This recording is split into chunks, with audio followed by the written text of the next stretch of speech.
Welcome in, everybody. Happy Monday. Happy Monday. I hope everyone's having a good day. I know I am, because I get to spend it with these lovelies below me here. Thank you, everyone who came in on the raids. Ryan, thank you for raiding in. Orc Skull, thank you for raiding in. Welcome by the stream. We hope you have a good time.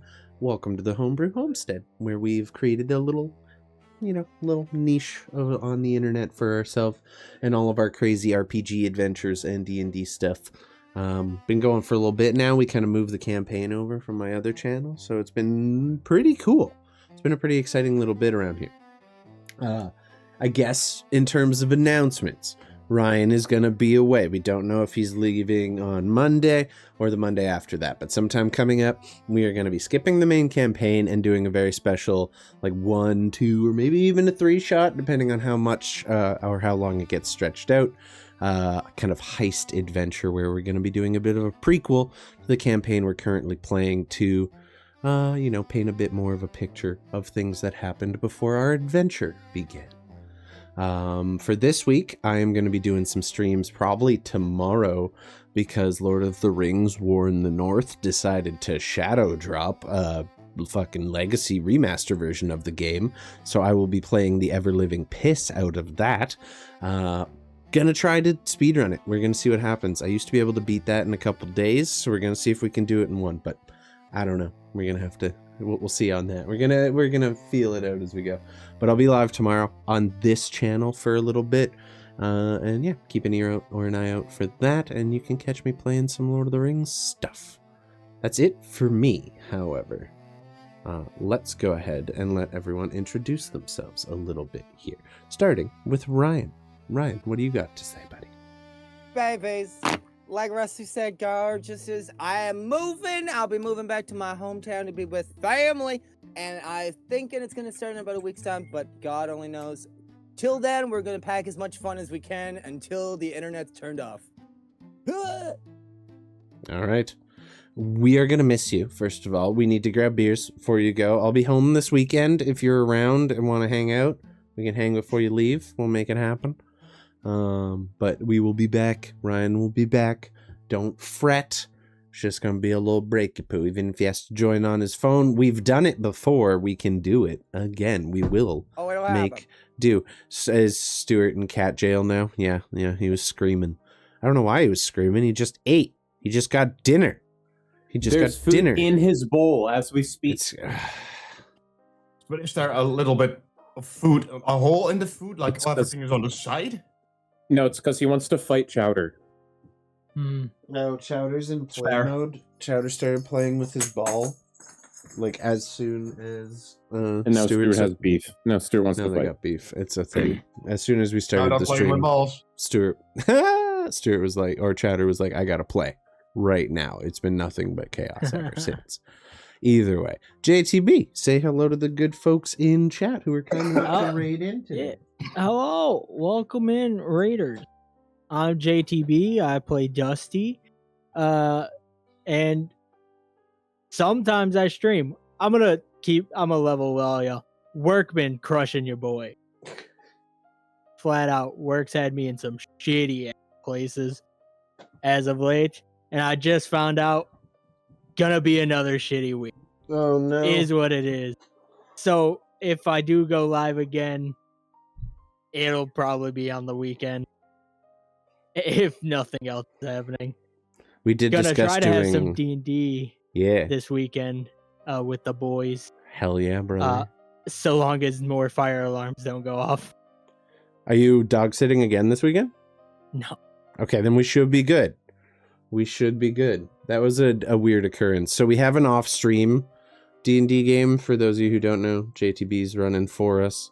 And last week, or the other week, we were super excited to play. We got about, 10 minutes past the recap and the fucking fire alarms started going off. So we had to call it a day because we couldn't figure out what was going on there. So we're on a little bit of withdrawals. Speaking of D&D campaigns run by JTB, we will be starting a new campaign sometime on the channel very soonish in the next few months here.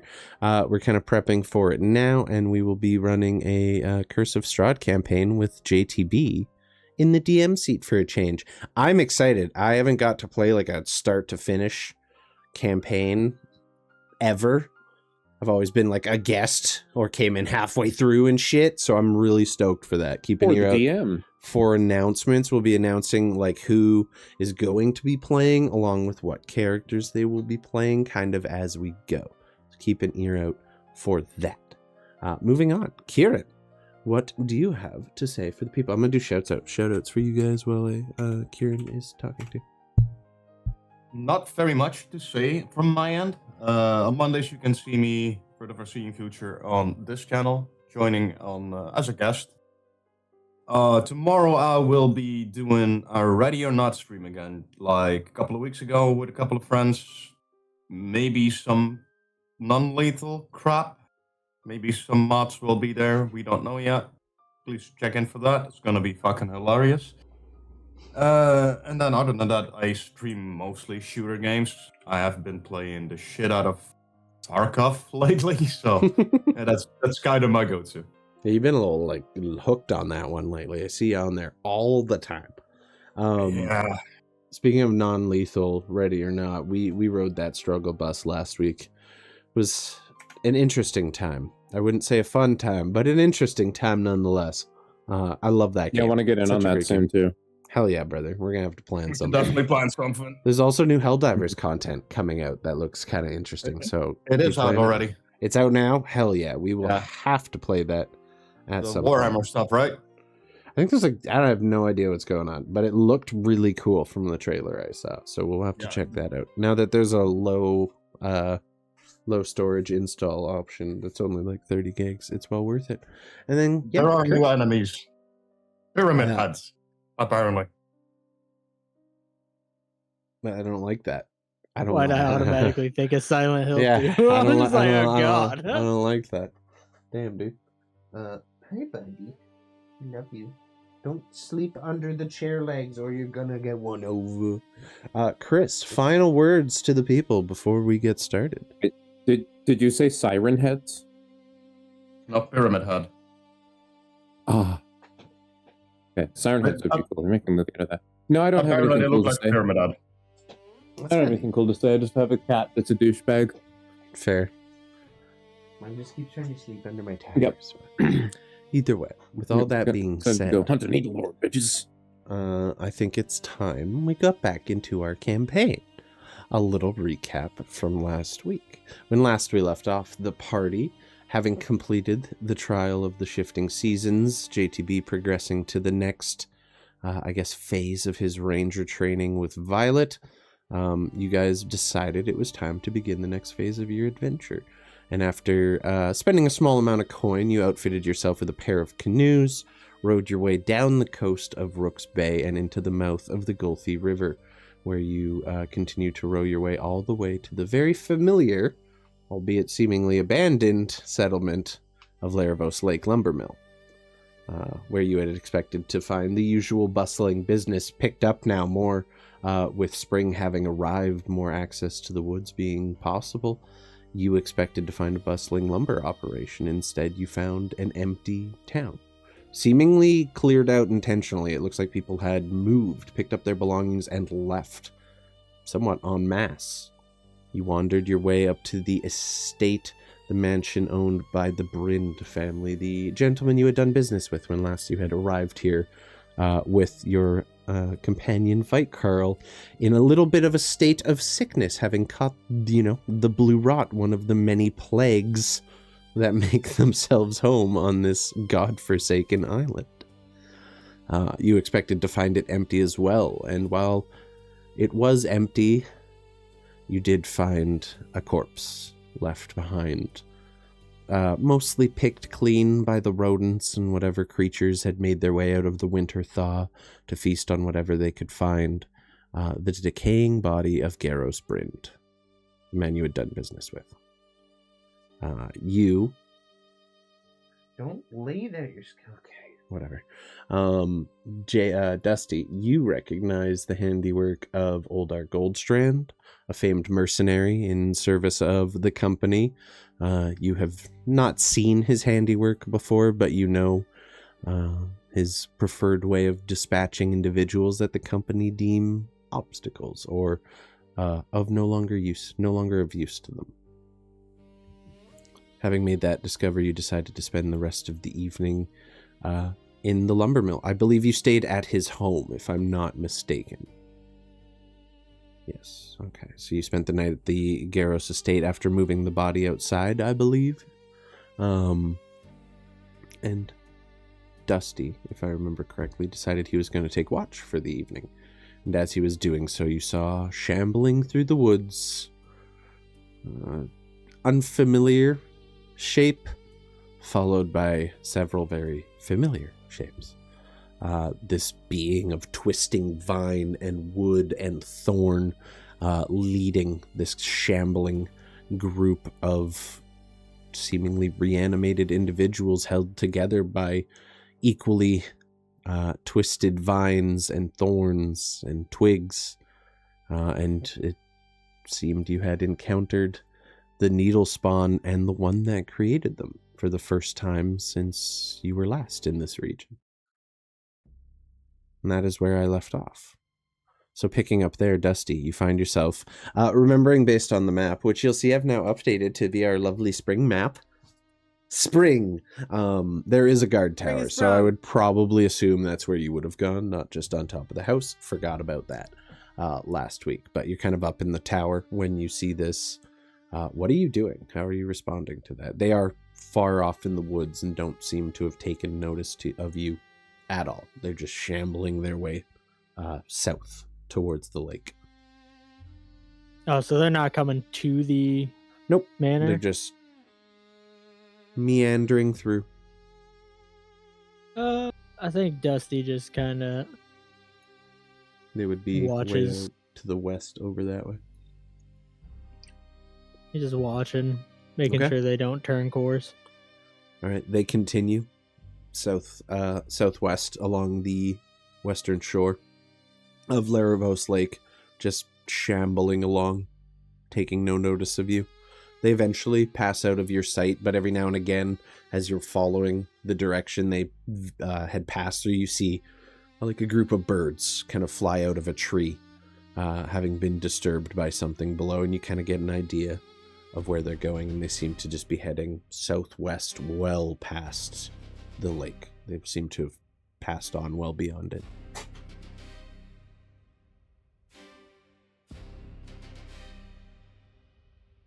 Okay.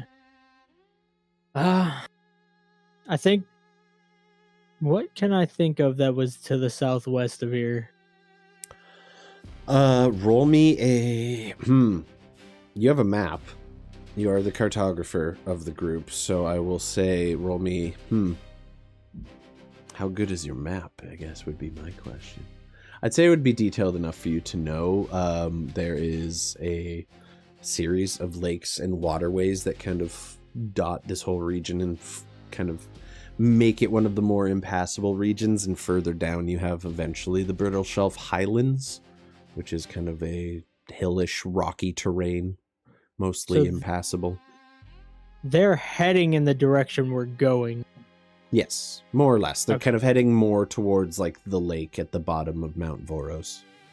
Okay. You know, there's 5 of them in particular that kind of make up the space around there. They seem to be going to the southeasternmost one at the base of the mountain. I think he just watches as they go on. Then eventually he'll head back in when he thinks it's been about 4 hours. Okay.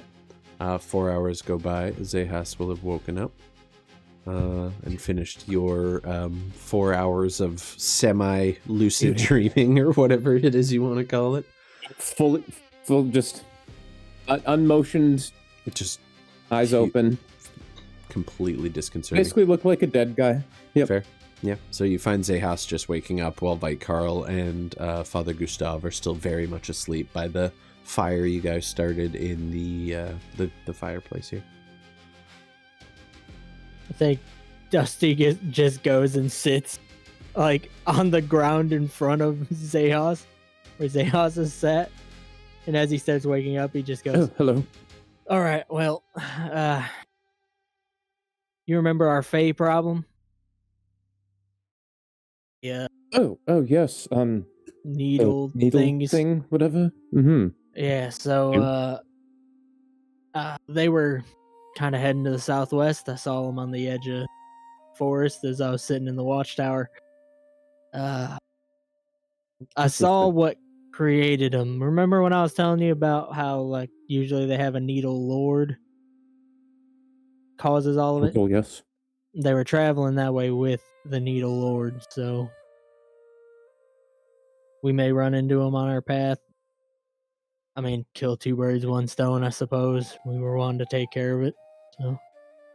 Be good to yes, take that thing out. We're going southeast, though, aren't we? Thought we were going Although I southwest. do suppose. Oh yeah, we are southeast. Although it would be quicker just to go overland to that lake that was southwest and then take the river all the way up. So yes, I do suppose. You guys are. They're right there. heading more towards that lake, so we Can't might not imagine it run wouldn't- into them. Can't imagine it wouldn't leave big footprints, so it'd be easy to track. That's if we wanted to track it. Really up to y'all. The only reason I really wanted to take care of it was, well, motions to the buildings around. Yes, we don't want something like that to spread. Yeah, no. Anything from the Feywild's probably not good to let roam rampant. No, certainly not. I shall go get some rest. I'll take over the watch. All right, yeah. I didn't see any of them turn back, so you should be fine. Right, that's good. Dusty will stand up, walk his way over to right next to Vite Carl, and snuggle up. Okay. Invite Carl in your asleep state. You kind of wake up enough to feel someone lay down next to you, and you go back to sleep. Dusty, you may hit the long rest button as I'm like a backpack. Xechas. Just take the back of your head and I just push it into the back of mine and just. There you go. So I have plans for this trip because it's going to take a little while. I'm going to have Smith doing my lookouts, more or less. Okay. As much as possible. He has better perception than me, I'm not going to lie to you. Roll me perception for Smith. I'm also going to guidance him. Mm-hmm. And I'm just going to kind of have him do a patrol. Okay. He's going to patrol kind of in a circle as far out as he can get.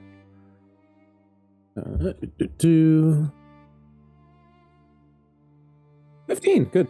Okay. And I'll have him do from like 60 feet up so that he'll be really hard to spot. He's just a little dude. Okay. He flies up, and you can every now and again, just on the wind, you hear the sound of his jet boots kind of just propelling him around, just kind of passing Obviously, by. I'm going to tell him, if you see anything, just come, let me know. Just point the direction. That should be good enough. If it's big, scary, come quick and I'll go, you know what to do. Hits you with a salute, flies up, continues his path, and he, with a 15, rest of the night will pass without incident.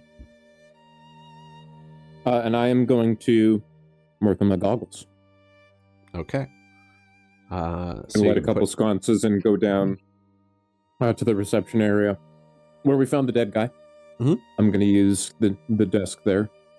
Clear it off and use that. Okay. So you spend 4 hours on your enchanting project. You can cross off 1 day of work. 2 days. Yes, Two total. You did one at the house the other day. So you have 18 more to go. I believe it was 2 weeks. 20 days. It was 2 work weeks of full days of work. So I think. Yeah. So we'll say exactly like 14 days is fine. That works for me. So you have 12 more to go then. Sweet.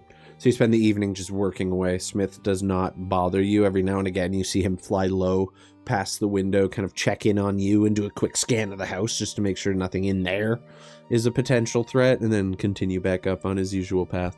That continues for the rest of the night. You are not disturbed in the slightest. Beauty. I'll probably get a little engrossed in it. It'll probably be about the 4.5 hour mark before I'm like, oh, I'll bother. And I'm going to go wake everybody up. If they're not already. The sun kind of begins to come up and shine through the windows. The fire has died down. It's a little chilly in here. The somewhat lingering cold of winter still present in the late evening and early mornings, but you all kind of get yourselves awake. Xechas comes in, kind of shakes the rest of you back into a state of being awake, and you can all begin your day. What does today look like for you guys? What's the plan? You have your canoes. I'm guessing you guys just left those down by the lake somewhere, kind of pulled up on shore, so we'll go with that. What's the plan? Well, looks like another day of rowing. Gustav is going to use create food and water to make breakfast for everyone. Wonderful. What does breakfast look like today? What do you make? Sunny side up eggs with a slice of bacon, bread, some butter, some different kinds of cheeses and meats. And again, Nice. like a light pilsner. Nice. You guys are all served a hearty breakfast and a nice, kind of tasty breakfast pilsner. I'm not a pilsner guy myself, but that sounds pretty good. I would go with that breakfast IRL. That's camping breakfast right there. You all tuck into a fine meal, fill your bellies, and are ready to begin the next phase of your journey. Dusty just eating the food like, every day I get a little less useful, huh? Oh, yeah, Don't you have worry, cooking proficiency, don't you? Fucking magic. It's gonna make uselessness of us all, honey. It's coming for all our jobs. Don't worry. The machines are taking her dreams. Oh no, they're building magic data centers. Have you heard about this magic AI? It makes pictures. They're fucked. They're buying up all the arc stones, man. It's fucking crazy.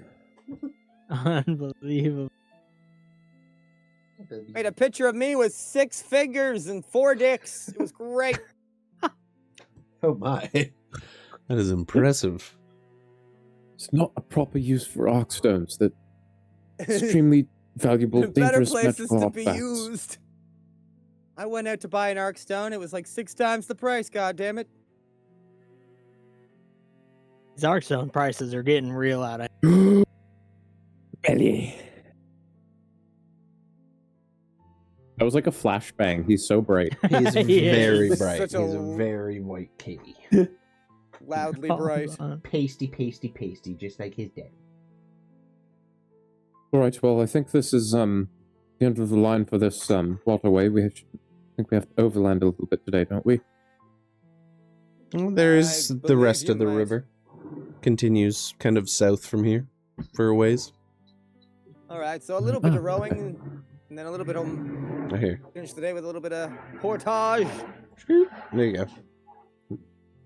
You guys are right above the F in the forest of Avanar, here on the northern there's side two of that lake. lakes. hmm So Yeah. what we can do, Dusty's gonna pull out the map. He's like, we rode down the river a ways. We can trek directly east, get to that lake, and then row down further. But that would take us out into open water. So probably stop before that and walk around. And then we're probably on foot for a good pretty much rest of the journey from there. I mean, we could probably just stash the canoes once we think we're done with them. True. Come back with them on our way That's- home. Right. Assuming we come back the same way, but either way, wouldn't be a horrible loss. And we bought them. We won't have to bring them back. They with don't us. have like he starts looking around for any insignias from Emmy's shop on these boats. Roll me an investigation check. Well, yeah, I'll look on the one I'm carrying. Oh, never mind. 17. You do find several logos on it. Where did my idiot cat go? Oh fuck. Okay.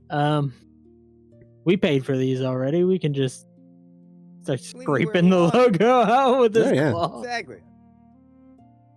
It's more like a maker's mark. It's not so much like her logo as much as it is just like a little signature she puts on the underside of the back seat of each canoe.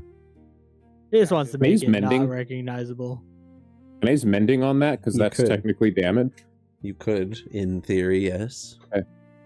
Yeah, I'm gonna mending the logos away. You're removing Emmy Saltwood's maker's mark from her boat. So that nothing can lead back to her. Yeah. Okay. You do so. It easily mends without issue. Just in case. As I'm doing it, I that's- feel horrible doing this. She's such a good No. craftsman. I get it. I would. It's better to not, have a dead. deal with weird would be shit. horrible. It makes sense. Yeah, I don't. It's just we don't want to be any connection. If we go back and she's dead because of us, I will walk into the ocean. I will be Listen, right behind you, and I will We, stop breathing. Backwards. Yeah, backwards, nose plugged, singing "Amazing Grace." That'll be the know- last place you ever see me. you don't have to breathe though. Oh yeah, Exactly. it'll be even more poetic for him. Actually, that'd be sad. Oh, I've never Bottom actually of the ocean. experimented with that. I wonder if I could, inhale the water. just be Nothing there would at the happen. bottom of the ocean. Could you capture like a bag full of air, and that would do you for like a year, something like that? Oh my God, the possibilities. We could bring down a tiny plant. As you're having this conversation, a water barrel is visible just in the corner of the larder where they keep all the food and storage of goods. There's just a barrel full of water. Thanks for the temptation, God. I just figured I'd put a little intrusive thought in there for you, just... The sun parts, and just for a moment, There's a Fun. beam of Fun, yeah. light on a beautiful... We have more important matters to get to, though. We don't have time to be testing, but it's good to know my mind for science, of Yeah, course, of Yeah, course. sign. All right, well, all right. We got a little bit of rowing and then some walking, and if any of that walking turns into shitty walking, air, but I don't hate the idea of saving that in case weird shit happens. Like, what were you saying last night was happening? It was weird shambling mounds again. Oh, it was the creatures that attacked us when you were out cold from the rot. The ones with Olga and all of her Right. buddies. Yeah. Sure. I saw the Needle Lord last night shambling around to the southwest. So All right. not yeah, going that makes- exactly the direction we're going, so should be okay. So that makes me think I should probably save the bird idea in case we need to run far and fast. I don't know. The idea of the entire Earth just coming up and attacking us is very scary. Well, it's more so reanimating dead with It's plants. all bad. Yes, and honestly, if we do encounter it, I think it would be best for us to, take it out. Best for it not to be wandering around these lands anymore. I think we could take it. All I right. would imagine it was a fair bit larger than when we first Oh yeah, encountered it. yeah. Well, I like it, Father Gustav. Yay. We have a holy man here to help us. Can't go wrong. Yes. you do got to keep in What? mind What? I heard Yeah. my name. he's Potential to great. fight the big plant monster thing. Should be fun. Sounds Well, like fun. While Holy Man is here, it isn't actually undead. I do got to clarify that. They are Feywild, kind of. Are they made of wood? Yeah, they're made of wood, so you can burn They them. can burn. It's Alright, like plant burning. matter. I start a firebolt and then let it drop. Just don't I don't know if these things react like that mound did, so don't lightning strike them and make them worse. I'll stay away from the lightning. I think- Fire's I mean- never been my thing. And I started trying to do what Xechasmeno was doing, and I'm like flicking my fingers. You're getting a tiny little spark, kind of. Fuck. Your index finger catches for just a second, kind of burns you. You're like, fuck. That's what you cheese. Meanwhile, there's fire in this hand and fucking lightning sparkling out of the gem in the other hand. And you see We'll Gustav see holding how, up his how hand. it goes. putting up his sacred It flame. disappears. I'm And like, then We'll well, light it on make it fire. disappear. well, how about this? And I put my hand out, and a tiny little snowball just appears and fuck. Wrong temperature. Yeah, Keep other trying. way. you Okay, see, right. you see, Dusty goes. Perhaps for, the Uh, surroundings so that the whole forest doesn't set on fire. If we do encounter it, Dusty raises his hand like you guys have your hand raised. Instead of anything forming in his hand, the ground starts to shake underneath him as thaumaturgy just causes. little tiny, perfectly situated earthquake. Slight hold rumble. on. Some dust What do kind of you feel? shakes off the chandelier. I feel so inferior. When Dusty does this, I'm gonna use thaumaturgy and make a flame appear in his hand. Oh Nice. shit. So Dusty, as you begin your thaumaturgy, fire appears in your hand and the whole room begins to shake and rumble ever so slightly. It's quite intimidating for the rest of you. Dusty then goes, oh Gustav- shit! Starts shaking his hand. And Ah, then you see shit. Gustav falling on his knees, laughing his ass off. Holy All shit! I'm right. powerful. All right. We'll practice on the way. Fire, no lightning, and we're gonna- Wow, and no. maybe lightning. I don't know if lightning is bad against this. I just don't want to. I honestly face might the not have a super choice. That's version kind of of, it. my main method of. Yeah, we'll see. We'll get it. We'll figure. All right. Boat trip. Okay, so I'm understanding the plan. You're taking the river, the I guess the southern portion of the Gulthy River, south of Laravos Lake, and then you said you're gonna jump over east to that body of water, and then down the river to the ocean. Correct? Probably closer along Okay. toward where the river starts. Okay, so we got some Lake. rivering, we got some portaging, and we got some more rivering to do. Perfect. Sounds good. That seems like a reasonable plan. You would know the Brittle Shelf Highlands are royal pain in the ass to cross on foot, but you also know that it's also very dangerous to take like a canoe in the ocean surrounding this portion of Verosia. It is called Storm Tide for a reason. Yeah. Do we think that if the conditions were right, we could get across that bay there at the end of the river? That is one Pretty of the more sketchy. dangerous areas too. Both of those bays are very well known for their waves and tumultuous weather. So it's probably better. It's going to be a better route. Just go. On foot seems like the Around. play if you're going to be going south over land like this. Yeah. Although, if we stick to the coastline here, we can get hopefully around all the worst. True. And worst comes to Traveling the worst, coast our comes canoes with its own crash into the rocks, and we turn into pulp. I think he was talking about walking along the coast, right? Yeah, walking along it. Those are like 100-foot high cliffs with like 10 to 20-foot waves crashing on them regularly. The cliffs of despair. Yeah, the cliffs of despair. Oh no. Anything but that. Okay, cool. So we have a plan. I love it. You guys head south, kind of making your way back through town. You pass the large ruined temple in the middle of town where you guys had given some aid to the individuals there for some time. Gustav, I do believe you came here to help out as well at one point after you helped out on the boats. That's what you were doing for that time you were away, if I'm not mistaken. So you would know this Yeah. way as well. Isn't this where I helped create a cure of some kind? Yeah, you helped cure the guy. Yep. Did I earn some money with that? Add 15 gold to your inventory. Sure, why not? you helped cure a whole town. You got paid for it. You were surprised DM. to find it abandoned. Yes. Say yes. Before we get into the water, I want to go into the Lumberco building and have a look around, see if I can't maybe figure out a bit more about what happened here. Cool. Roll me an investigation check, please. Make guidance myself too. Is anyone else going in with him? I'll Oh, join Dusty him. would follow. Oh, fuck me. I'm also gonna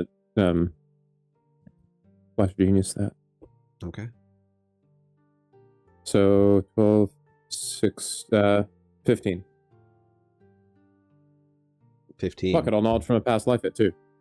Nice. 19. Where's the extra 3 coming from? Flash of genius. Here. Oh, Flash of Genius. Isn't that the roll? No, flash of genius is just adding your. It just mod. adds 3. Perfect. Okay. Ignore that last roll. In fact, ignore both those rolls. I was trying to link what they do. Oh, okay. Works for me. It's all good. Just wanted to know where that last 3 was coming from. 19 You're all total. set. So, as you start looking around, the first thing you notice is this place has been absolutely picked clean of anything of any value whatsoever. There is not a cent left in this building. There is not a document I would left in imagine this so, yeah. building. Every ledger Oh. has either been taken or destroyed. You see ashes of paper in the fireplace in here. It looks like whoever did this destroyed everything that was here. It was thorough. And as you continue investigating, you kind of begin to realize just how thorough it was. And that's what your investigation gives away. This was professionally done. Interesting.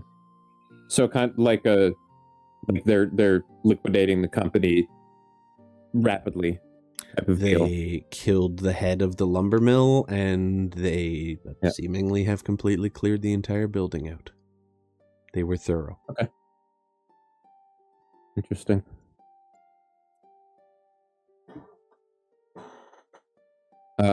Is there any blood, signs of violence anywhere? None that you can see. Okay, that's good at least. Would I be able to recognize this as something that would have come along with Goldstrand's job of killing? Like he would have had to have been the one to do it and clear up? Yeah, you kind of get the impression that either he is very good at his job or works on with others who help him be very good at his job, but this kind of level of thoroughness is more or less what he is known for. When the company liquidates an asset, they do so completely, and they don't leave much evidence, if any, behind. I want you all to roll me a perception check now, please. Perception. Certainly very thorough. Okay, so Dusty's the Couldn't only one find below 10. anything, just ash. So as you're all kind of looking around, Xechas is kind of filling you in on the details of his investigation. You hear, all of you except Dusty, hear a creak in the rafters above you. Very faint.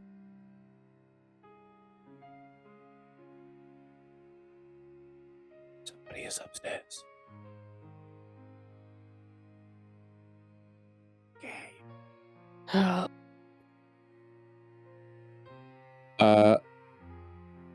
Stay.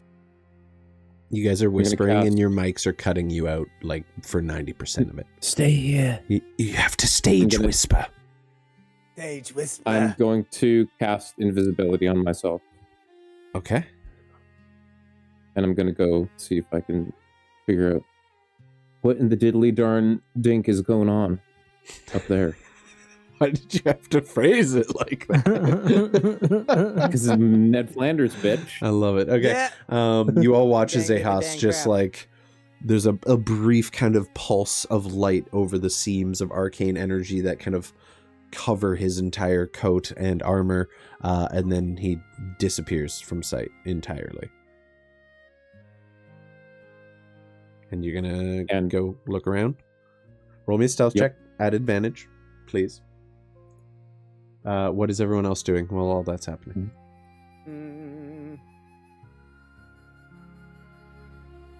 When Xechas said he to- thinks someone's upstairs, Dusty just pulls his flintlock pistol out Immediate, yeah. Yep. I and figured. starts looking upwards. He's like, all right, well. Yeah, you didn't hear shit, but as your attention's drawn to it, you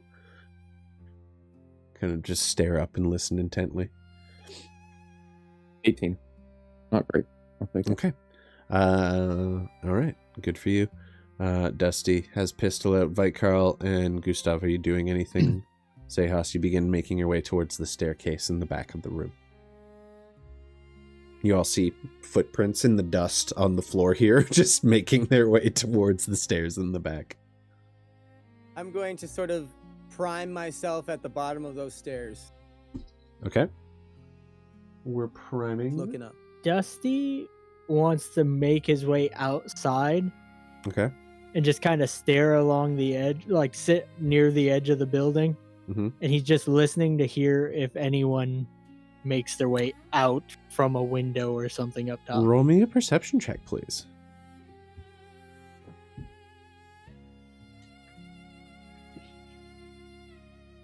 That's pretty good. Okay. Pretty good. Okay. So you don't notice anything from the front, but you kind of, with the pistol drawn, make your way around the sides of the building. And in the side, on the second floor, you can see where the thatch has kind of separated, and there's a space where it looks like someone probably pushed their way through into the second floor of the home, or the building. That is all you see for now. Doesn't appear to be any movement coming from within at the moment, but you're kind of trained on that spot and just keeping an eye out for if anyone tries to make an escape, and we'll say you're just keeping watch on that right now. Carl, you're primed and ready to go. Gustav, what are you doing? Gustav will have a hand on his holy symbol and pretty much will get ready to cast something for what if something happens. Okay. Xechas, you make your way up the stairs slowly. One of them kind of lightly creaks under your foot, and you stop for a second, worried that whoever was upstairs might have heard you, but there's just silence, and you continue, and there's like just a very simple door with one of those kind of foggy glass windows you see in your standard kind of warehouse in the area for like your foreman's or warehouse supervisor's office type deal. And you kind of put your ear to the door, and you just hear the faintest bit of, at this point it's not even movement, but you hear someone breathing kind of heavily inside the room, panicking. Okay. I'm gonna listen and kind of take in the breathing. Is it like, are they big lungs? Are they small lungs that are shallow breathing? Like I'm trying to gauge the size of this being via their breathing. Roll me, say, an intelligence check.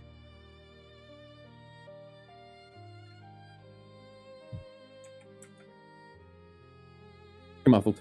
Honestly, Ron, I might have absorbed this plot line through True Crime that my ex used to watch. Not gonna lie. Yeah, you can't tell. It's barely audible. You're only able to catch kind of occasional moments of it. It's almost like they're trying to kind of control it a little. You hear them like catch their breath and then kind of begins to pick up again. Okay. I'm gonna get out my steel door breaker, and I'm gonna just breach. Yep. Okay, I'm gonna go back tosses a downstairs. flashbang, but it hits you instead of the room, and it blinds your whole party. Actual footage of me playing Ready or Not with Kieran. Continue. Once I get to the bottom of the stairs, I'm gonna drop invisibility. Okay. Yeah, no, just I'm not trying to scare anybody. And I'm just gonna bring everyone in for a huddle. There's somebody upstairs. There's only one person. Don't think they're a threat, but I definitely think we should go see who it is. Okay. All together, or maybe duo.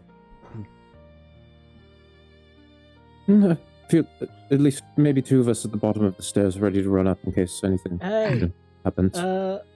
Y'all want to help me with this real quick? You hear from outside. I'm still outside the building. Yeah, Dusty's outside. I'll be right there. Whoop, whoop, whoop. It's also a good way of letting those people know we're here. I'm going to open the door really loud. Just poof. Like the front door to go outside to see Dusty. Okay. You absolutely kick it open. There's I've no been walking around reaction. and thinking, "Oh, we're here."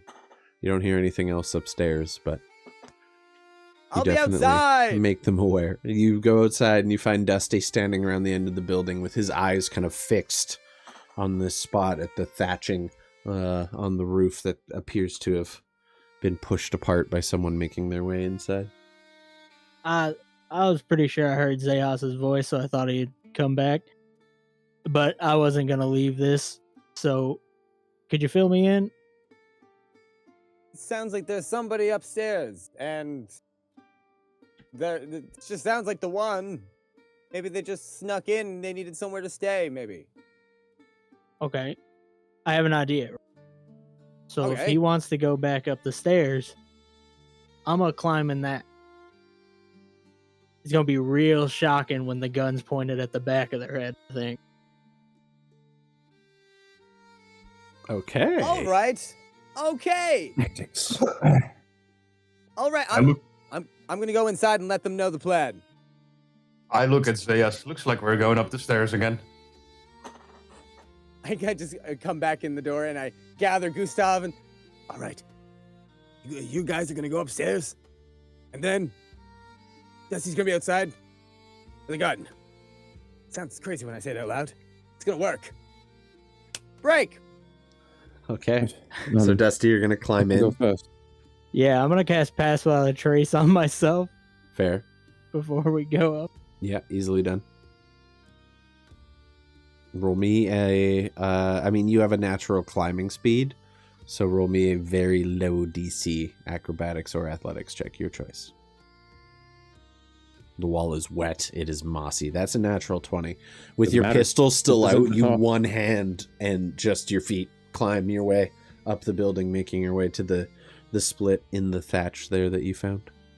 You kind of look in. You see a little bit of light coming from inside. Not much. There's not like there's a candle lit, but some of the natural sunlight that's gotten in through the windows on the inside, you're able to see through here.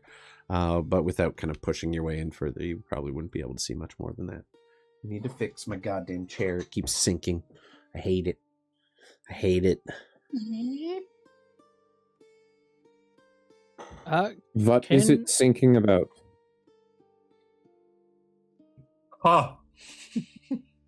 I guess I'm gonna wait and see if I can listen and hear them come up the stairs before I try to slip in. Roll me a perception check. I love you, Chowder. Makes me pee-pee. I'm sorry, your tummy's upset. I'm not gonna sneak as I'm going up, but I'm not gonna stop. I'm just gonna walk.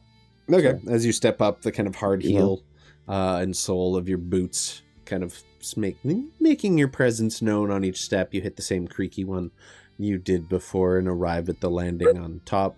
Dusty, you hear two things. You hear Xechas making his way up the stairs, followed by Father Gustav, based on the sound of the armor, and then kind of the heavy but soft footfalls of Vite Carl and his boots and furs. Also there, just his general weight kind of causing the stairs to creak more than his actual like footfalls themselves being loud. And then the other thing you hear is a very familiar click as someone pulls back the flintlock on some kind of firearm inside the room. You just hear it. Hearing the click, does it sound like they're closer to where they're coming up? It sounds like they're just a couple feet on the other side of where you are, and you hear the footsteps about 10 feet past that. So you're, as far as you can tell, you're standing behind whoever just cocked that firearm, and the door is about 10 feet in front of them, and your party is on the other side of that. All right, he's Dusty wants closer to to you. start slipping in. Okay, roll me a stealth Real, check. just quiet down. Yeah, roll me a stealth check with your pass without a trace plus 10 added on. 22. 22. I already made checks for his perception. That definitely beats them. So you kind of begin pushing your way through. You push a little bit of the thatch aside. It's kind of difficult. You still have your pistol drawn, but you make your way in just enough that you're able to kind of get your body through. And you see probably 3 feet in front of you the back of an individual wearing a small brimmed, but not entirely dissimilar hat to what Sylvie was wearing, but with like a much less dramatic brim on it. It's kind of more simple hat. Looks old and quite aged. And then you see what appears to be a TTC uniform.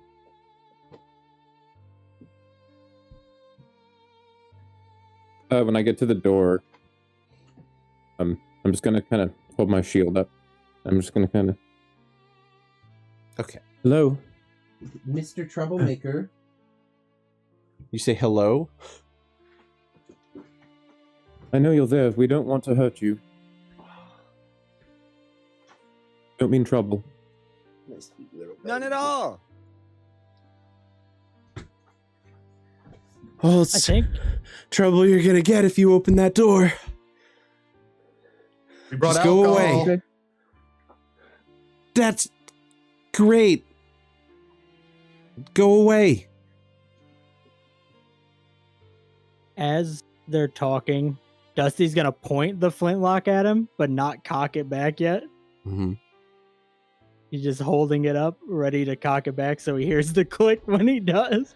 Okay. Right. He continues. He says, I have a gun aimed at that door. The first person to open it will die. Well, I mean, I've been shot before and I was all right, but we seriously don't want trouble. We're not with any people that did what happened here. We're trying to find out exactly what happened. You're not going to find anything in here. Go away. And Dusty, you see him move and kind of put the firearm right up against his shoulder and aim it at the door.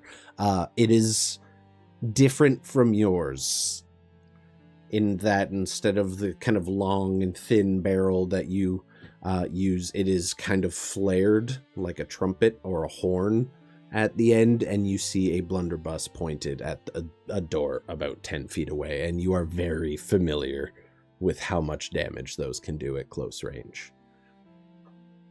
I think seeing him raise it, Dusty's gonna say, you guys are gonna hear this too, because he's speaking loud enough. First he's gonna hear the click, and then Dusty's gonna say, you lost this game before it started. Drop it. And then he'll feel the musket press into the back of his head. Just press the cold steel of your flintlock pistol against the back of his neck, and he... Okay. He puts one hand up. You see him tense for a moment, like he's almost thinking of just turning around and risking it. But he puts the blunderbuss down on the desk in front of him that he was using as cover. He puts his other hand up. He just... Look, I'm just here to figure out what happened. You don't have to do this. And we don't want to. And I'm going to start pushing the door open, but first thing I'm going to put through is my hands. Just... Okay. You turn the knob. Jiggle it. It's locked. Oh. I'm just... Damn it. You go through with your hands and you're like, fuck. Dusty, Shit. Dusty, is everything okay in there? Am I, can I, get this door? The gun's on the ground, yeah, and if he moves too quickly, I'm gonna pull my trigger. No. It's fine. It's fine. I'm not moving. All right. I'm gonna take the lock. Oh. Okay, roll me a thieves' tools with your proficiency and dexterity. Right. I have expertise, so I had 6 for this. 17. Okay. You easily pick the lock. It is a cheap lock in a shitty lumber mill in the middle of the woods. Takes you no time at all. Like 2 movements, boom, door's open. You kind of crack the door ever so slightly. Lawyer here. And push it open, and you see the face of kid, can't be more than 16 years old, wearing a fairly tattered looking TTC uniform. Dusty, you wouldn't notice this from where you're from or currently residing, but Xechas and Vitekarl and probably Gustav would all see as well the insignia on the front of his coat, the pin that he wears demarking which regiment he serves, is not that of Fort Mismere. Gustav will Go ahead. walk up and just pick the gun up and make sure that he's unable to reach it. Just be careful with that. It was my dad's. Look, Do you even know how to use that damn thing? Dusty's gonna lower his gun finally. Yeah, no. What the hell are you doing, boy? Yeah, it's literally like the easiest one to use. You can stuff a goddamn fork in it if you want to. That's fair. We had cannon. I had nails in it, just so you're aware. That would have been bad. Oh. Look, I'm just here to figure out what all went down. We stopped hearing from the mill, and I drew the short straw and coming to see what was up. You definitely drew the short straw, and I look at Dusty with his pistol. Yeah. Oh, he's got it lowered now. Okay, that was really cold. Thank you. You- He puts his hands down. You can relax. slowly. It's all right. We're also trying to figure out what happened, and we have a pretty good idea. Are you from Arlington? He turns, and you do see the insignia that matches Port Arrington on his jacket. Yeah. Oh, I thought that looked familiar. This is.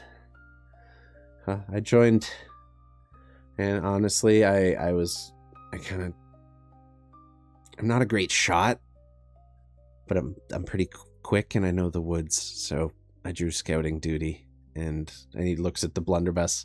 It's about the only thing I know how to shoot. Are you hurt in any way? No, mostly my pride, but that's okay. We've all been there. I don't even think you should take that as a hit to your pride. I've been doing this for years. Yeah, I should have kept an eye on it. That's my mistake. My mistake. I'm Corbin. It's nice to meet you. Corbin, nice to meet you. Hi, I'm Vikar. Holds out a hand.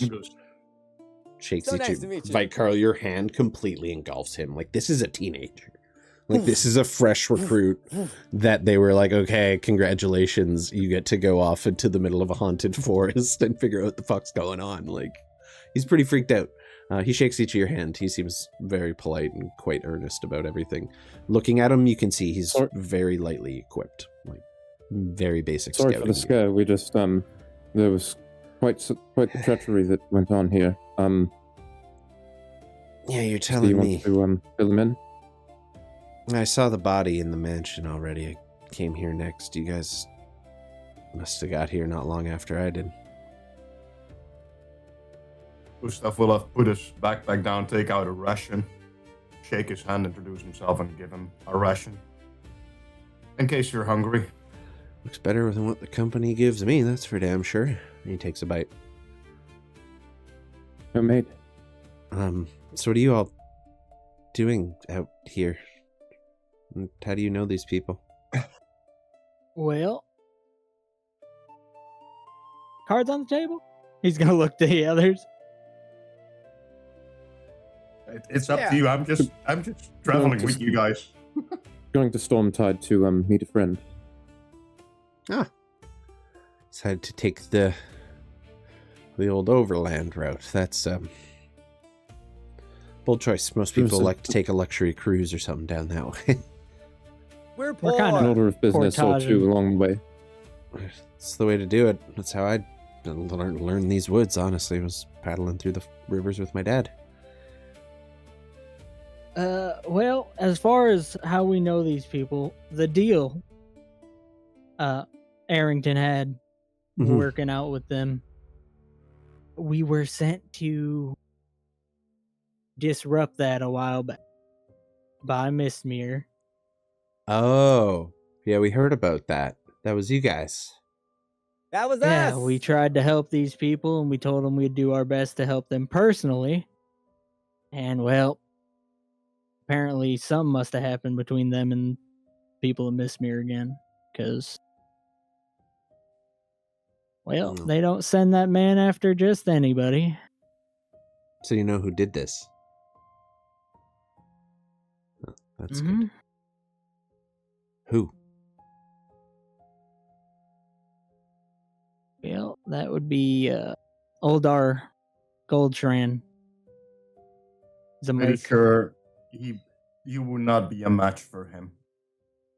Oh, hell no, I'm not a match for anybody. I just finished basic training like a few weeks ago. I'm lucky they sent me out once the snow melted, but still, it's a lot for a first time. And there's some like creepy noises in the woods the last few nights when I was on my way. It's a whole adventure. So lots going on. Is there what did you join the company for, if you don't mind my asking? Same thing everyone joins for. Money. It's that or work on a fishing boat or in a lumber mill or in a mine, getting addicted to Arcus and slowly withering away under the whips of the company. He looks around, he's like, I get to spend all my time traveling through the woods. I get paid for it. It's a pretty good job. And hiding in attics. And hiding in attics, yes. I was mostly asking because, kid, I'm going to be honest with you. It's a very dead-end road most of the time. Yeah, this whole island is a dead-end road, though, don't you think? Well, kind of. My main point is, go ahead. If you have a way out, I mean, there are other ways to make money. Look at what we're doing. You can mercenary work. I don't know. I didn't know anybody at the time who was involved. I worked on my dad's boat for a little bit. He used to fish in the rivers. It was fine. I didn't love it. It was pretty boring. Not really a lot of mercenaries in Arrington, and it's a pretty small town. Company offers steady wages. 2 years here. I have enough money and I can leave. This looks around at the general vicinity. Like, you can tell he's kind of referencing the island as a whole. This hellhole. And I don't know, try to start somewhere new. You seem to be talking about your dad in a past tense. Is he still alive, or did something happen to him? Oh, he passed years ago. It happens. Yes, it does. On this island, yeah. Yeah, he lived to an old age. He was happy. Mom's still alive. She's over in Arrington. I help pay for her stuff too. That's kind of another reason I got into it. It's not glorious, but at least I'm not one of the guys who has to, shoot people or guard some governor's shitter or something. I get to, kind of do my thing out here by myself. It's pretty great. A little lonely, but I got my friend here, and he opens a little satchel and pulls out like a weasel that just kind of coils around his hand a little bit, and he holds it. This is Scruff. He gives him a little pat on the head. Adorable. Hey, Scruff. I think for the first time in quite some time, anybody would probably notice Dusty's eyes get a little, almost sparkle-eyed. He's, looking at this kid like he sees a lot of young him in this kid, and he's just like, God damn it, I need to help this child. Son of a bitch. Hey, he gives Scruff a little pat on the head. Where are you going to next? Once I finished up here, I was going to head back to town and fill them in on what's going on. I'll be honest, once I tell them what happened here, it's not going to be good, I'm guessing.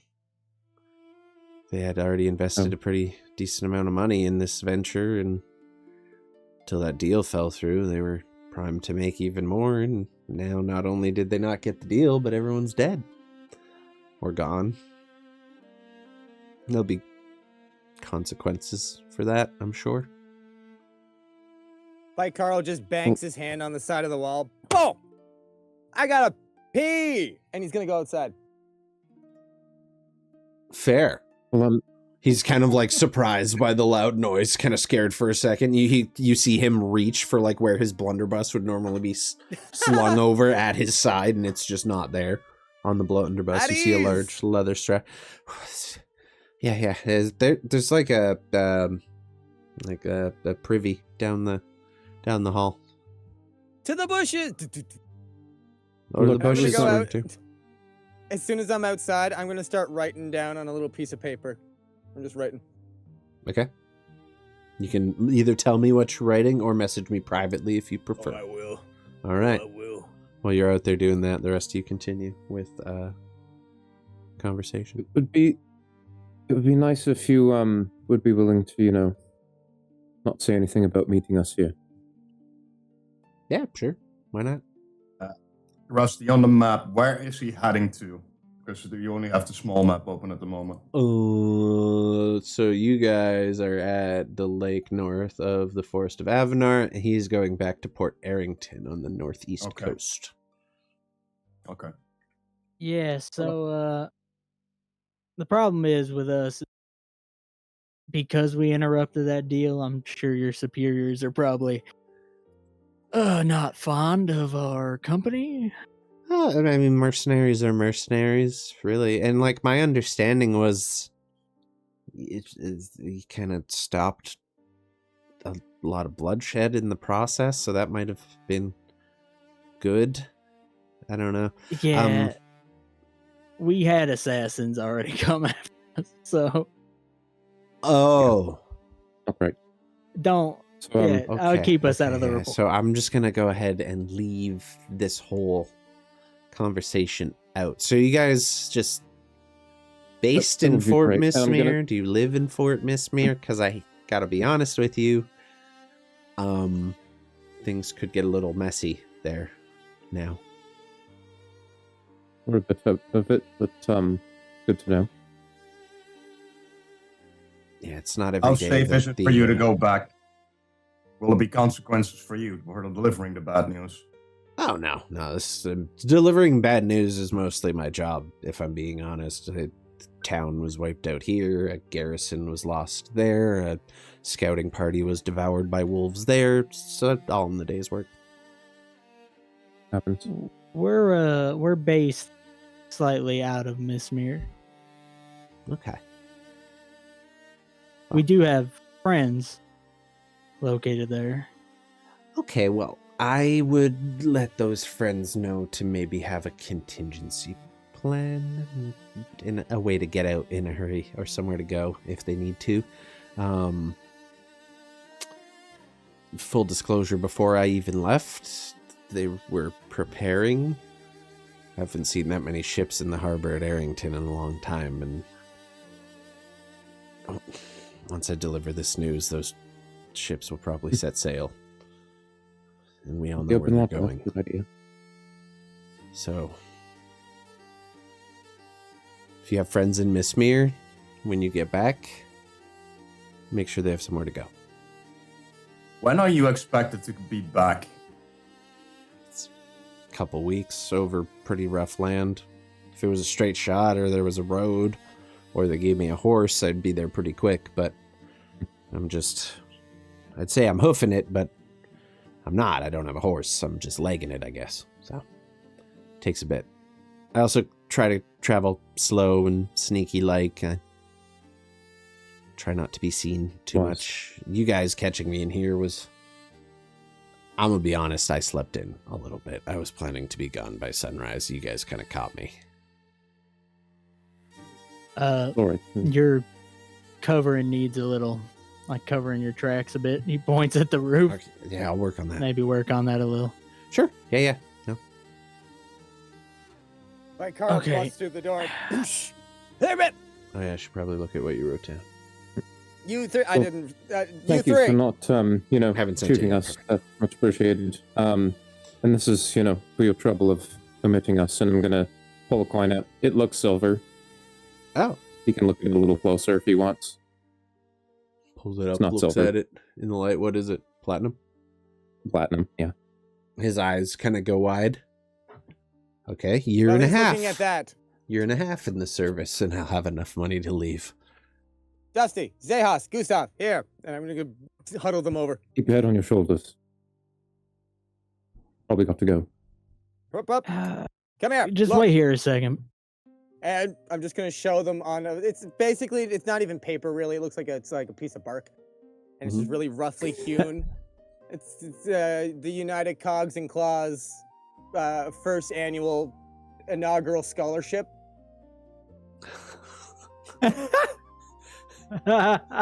You wrote this And man a then- fucking placard. And then there's 6 little lines at the bottom. One's got my signature on it. And I just want to hand it around. I'm like, all right, you guys sign this, and I'll get him to sign it after. And then, if he wants to just say goodbye to the corporate life, I think he'd be a good addition. Yeah, I don't mean to adopt everyone, but...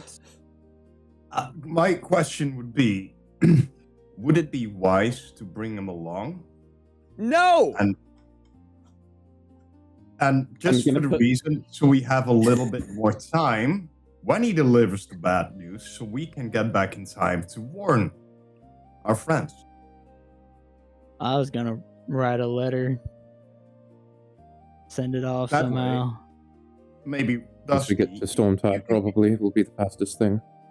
you can give the guy some training, because, well, he needs help. And Dusty, I saw That's the for way you sure. looked at him. I haven't seen you look at a person like that since you first saw Violet. And the best way to keep him quiet is to keep him close. At least for the Mhm. time being. And I think don't he's know. funny. I don't See know if if he's we gonna drag shoot us this full kid of around with nails. us. I don't know about dragging him with us.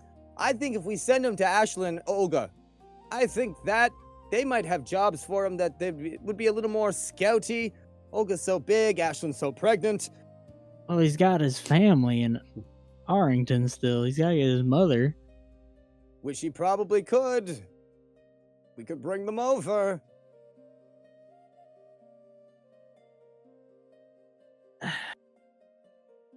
We just give it to him. We give him the option, and we let that just fall as it may. What do you say? What do you say? What do you say? I'm gonna put my arm around you. This is very nice as I point to the placard. Unfortunately, if he's to go, we need to remain anonymous. And if he were to leave with, our insignia and signatures as proof that he met us, probably not the best idea. I'm so sorry. So I sorry. think it'd be a good sign of trust. Or we give it to him when he shows up at the house. I like that idea. We should keep it. He's like in the back of Okay, the room there. at this point. He's like, you guys good? I like this. Been Come over here. there. As Been over there a while. You sign, What's that? What's you guys that? sign this. We're going to give you an option. Okay. It sounds like you're not exactly fulfilled where you are. So what we're going to do is present you the option of, once you've finished your little gig here, Hmm. if you're done with the corporate life and you want to go independent, and I'm just going to point to all of us, we could always use another. We you do employ others that don't have to follow us around and almost die. I promise. We don't Yeah. We don't really have a scout. We've got Dusty, but he's a jack of all sorts of trades. We don't have a scout. He looks at Dusty. That's a scout right there. That's what that is. He is, but we need him This to stay with us to fight is amateur. too. Okay, fair enough. I do have a contract. I'm obligated to serve for at least a year, and then it can stay on optionally for as long as I want, of course. But I did. What's the buyout?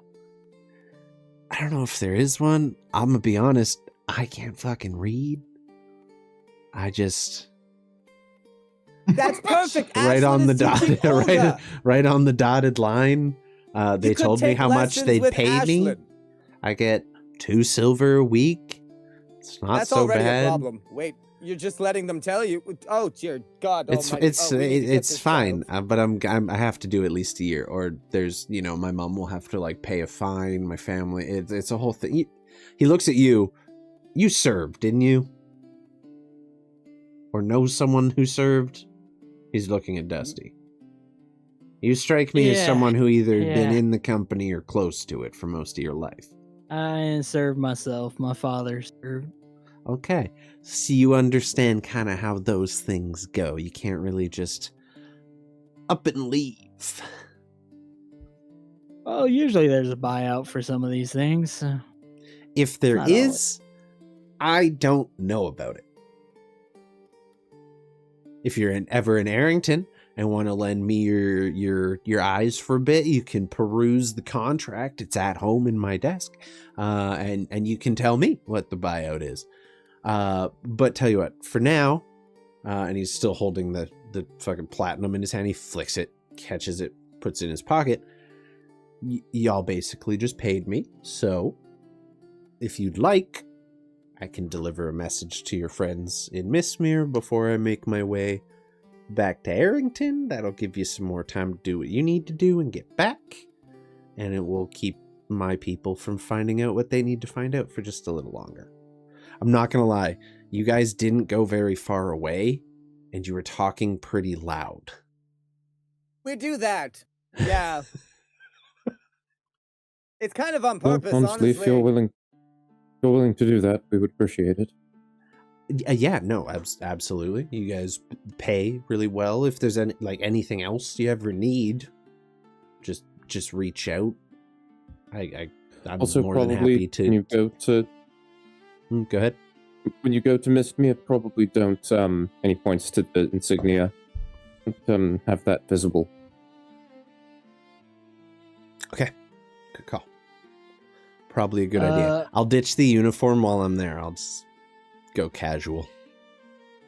If you Go ahead. if you really need to, you can say that you're friends of Suck. I'll understand. Of what? Also, Suck. what SUCC. Suck. If Okay. Yes. if you Mhm. reach where Don't our make it weird. friends live, don't stare too much at certain people that live there. Okay. That's just a good rule to have usually. Okay.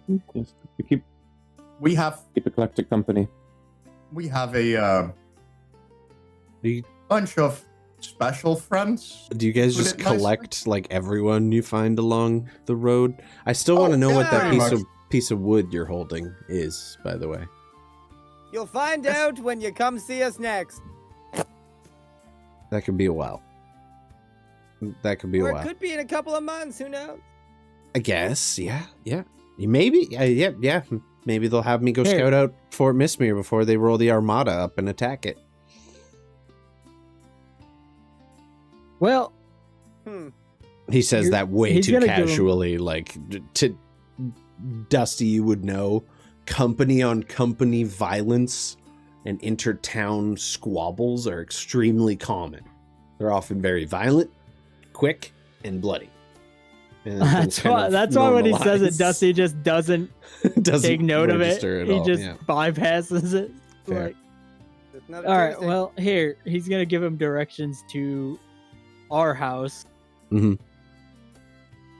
You could probably tell them there, specifically Ashlyn and Olga, that if you don't want to go into town for us, you don't have to. They could probably go warn the people we need. However, if you do want to just go into the town for us, looking for the general shop owner, Emmy, Okay. and stop by the tavern and let the bartender know some shit might be happening.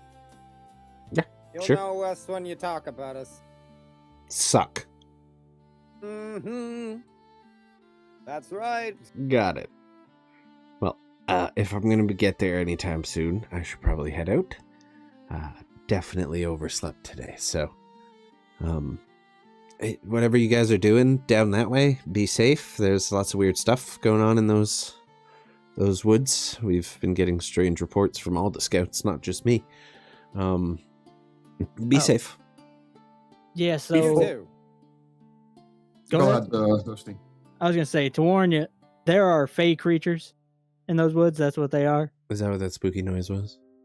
Yeah. Yes! So It's Ah. gonna spread after some time, and it needs taken care of. We don't have the time, Okay. frankly, right now. Unless we encounter No. it on the way. Yeah. Okay. So Yeah, keep an eye out, I guess. Sure. maybe sure. Arrington will be more useful than Mistmere. Who knows? They got a lot of guns there right now, so hey, maybe if I try to redirect, they'll like go deal with the forest problem first. I doubt it, but it's worth a try. Before you go, give me your water skins and your ration containers. Oh shit! Okay. And he just pulls his bag out and has just a simple water skin and like a very simple Eat the water pack that he carries his dry rations in, and he's running pretty low. We also gather that he's probably a capable hunter. I'm gonna open his water skin and just pour everything out and dump everything from his ration container. And I'll create food and water. This will help sustain you for a while. Oh shit! Cool. Thanks. Appreciate that. And then I give him back his musket. Oh yeah. I actually did have nails in this thing, so it's probably good. You put a gun to the back of my head, because full honesty, I was just gonna pull the trigger as soon as someone opened that door. So yeah, no, Never pulled nails out of me before. I didn't have any intention of actually putting my gun to you until I saw you aim it, and then I was like, well, now I got it. Totally valid response, my dude. Don't even worry about it. True. He's gonna put his hand on the kid's shoulder. I've been worse than shot before. Listen, you seem very capable. You seem like you're on a good route. Stay light, stay fast, stay quiet. Don't pat his shoulder, and he's gonna turn to head to the door. He hits you with a U2 and gives you a smack on the arm as you guys kind of leave and separate. You all make your way out of the lumber mill or the company offices here together, and he kind of nods quickly, shakes all your hands again, and takes off towards the north once more. When he shakes my hand, I'm gonna put my hand on his forehead and give him a blessing, some kind for protection. Okay, cool. You say a quick prayer. He's like kind of taken aback by it. There's not a lot of religious people on Vorosia. You're kind of yeah, you're kind of the exception, not the rule here. But he kind of nods and haven't had someone bless me since I was like a kid. It's crazy. Thank you though. I think okay. Gives you a tap on the armor as well. Just travel safe, be quick. All the stuff you said, yeah, that was cool. Said it cooler than I ever could. He kind of gets his bag ready, slings his blunderbuss over his shoulder, and takes off to the north out of town towards Fort Mismere. And as you all make your way down to your canoes on the edge of the lake and prepare for the next leg of your voyage, that is where we will take our break today, because I really need to use the bathroom. And that was actually... it was just, we were having so much fun in that scene. I enjoyed that. It was fun. God, Chowder, your fucking furs everywhere. Don't end the stream with your tail. My God. Okay. We will see you guys in 10 minutes. We're going to take a quick break. We'll be back in a bit to continue the next leg of our adventure. We'll see you soon. Bye.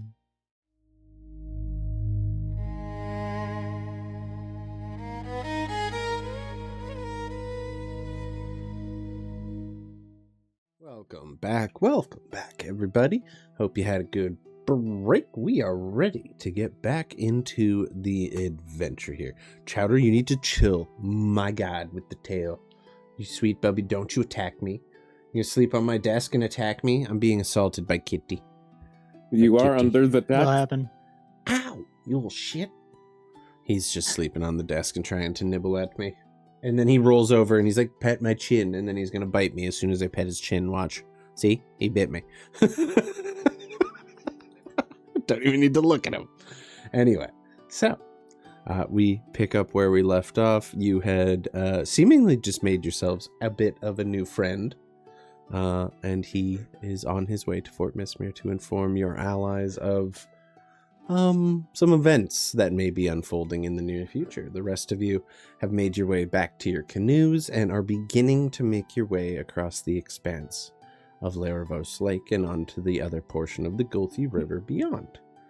So, I need to know who is going to be in the back of these canoes, kind of being the main pilot and steering them along. I believe Gustav and Dusty Same as last.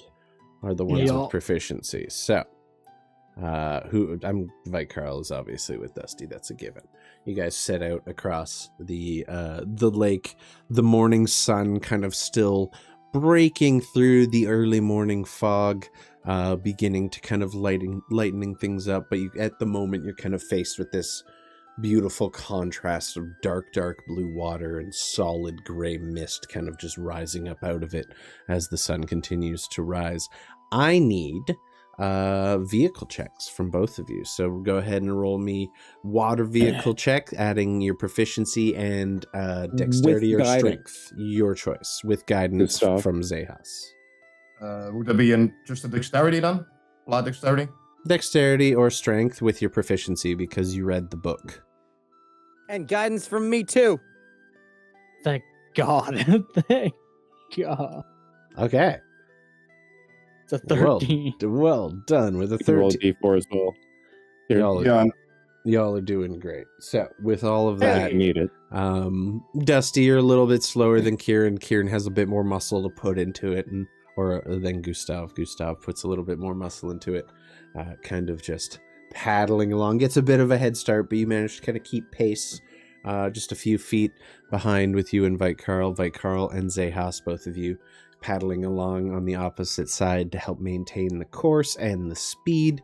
But collectively as a group, you are all able to cross safely across Laravos Lake. It's not particularly tumultuous. The weather is fairly fine. We haven't had any weather checks today, so it's default weather for the day. But it is a fairly smooth day, a couple waves here and there, but you're able to make pretty steady progress. And by about the lunch time point, you arrive at the southern portion of the Gulthy River. Much wider expanse of water than the previous section you had traveled through, but moving quite slowly. But a massive quantity of water coming down from the lake surrounding Mount Voros here and kind of collecting in the reservoir you're currently leaving. But it's fairly easy paddling. You're still going against the current and upriver, so you do have to kind of put a fair amount of muscle into it, but you're able to travel fairly easily. It's pretty smooth moving water. However, it does begin to kind of wind, and every now and again you need to pilot around some rocks. So I would like, this time we're going to have the people in front kind of leading the way, kind of helping dodge around stuff. So I need perception checks from the two people in front of the boat as you're trying to attempt to guide Gustav and Dusty around these objects as you go. Okay. Both. Go ahead. 12. Fine. Nice.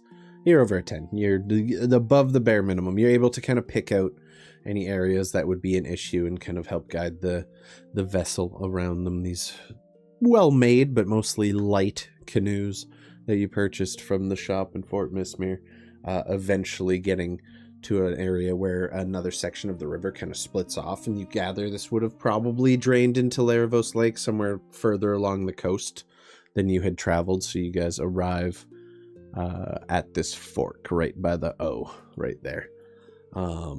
And you notice the river here kind of thins out a little, still moving slowly, but slightly faster than it was before. You have a few more rocks to avoid along the way. But you do manage to row through the entire day. And as the sun kind of begins to start going down, you feel the burn in all of your shoulders and your arms and your backs of having canoed against the current for most of the day.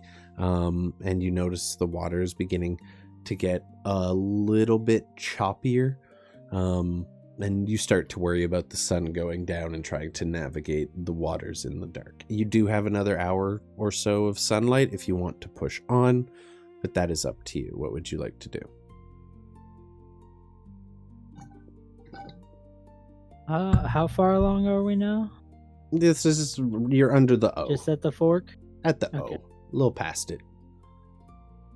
At the OnlyFans? You're at the OF. I'm gonna holler kind of forward to the other canoe. Mm-hmm. Are y'all wanting to pull off and just go on foot for as long as we can till the light's gone? Sounds good to me. Sure, probably easier to spot a sight than on the river.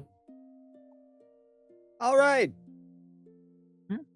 Okay, so you're going to portage for a bit? For an hour. Hell yeah. Eddie up. Yep. Okay.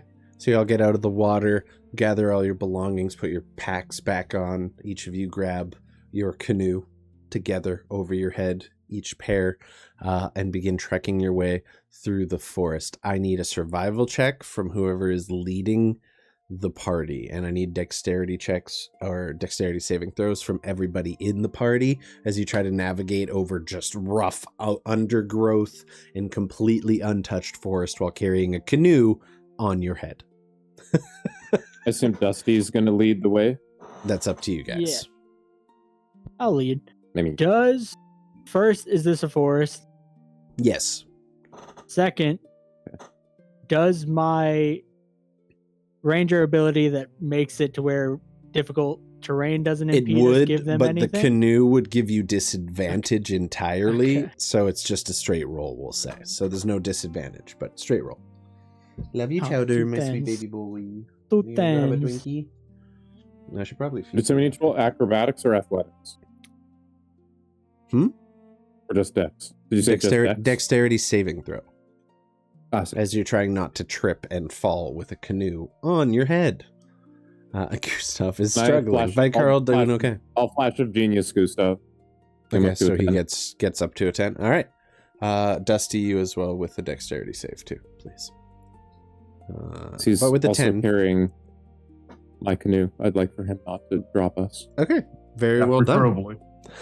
Together, all of you are able to navigate it. It is a rough walk. This is not easy. And Dusty, you kind of gain a moment of appreciation for the rangers who like drew all the maps that you currently read by trekking over this land for the first time.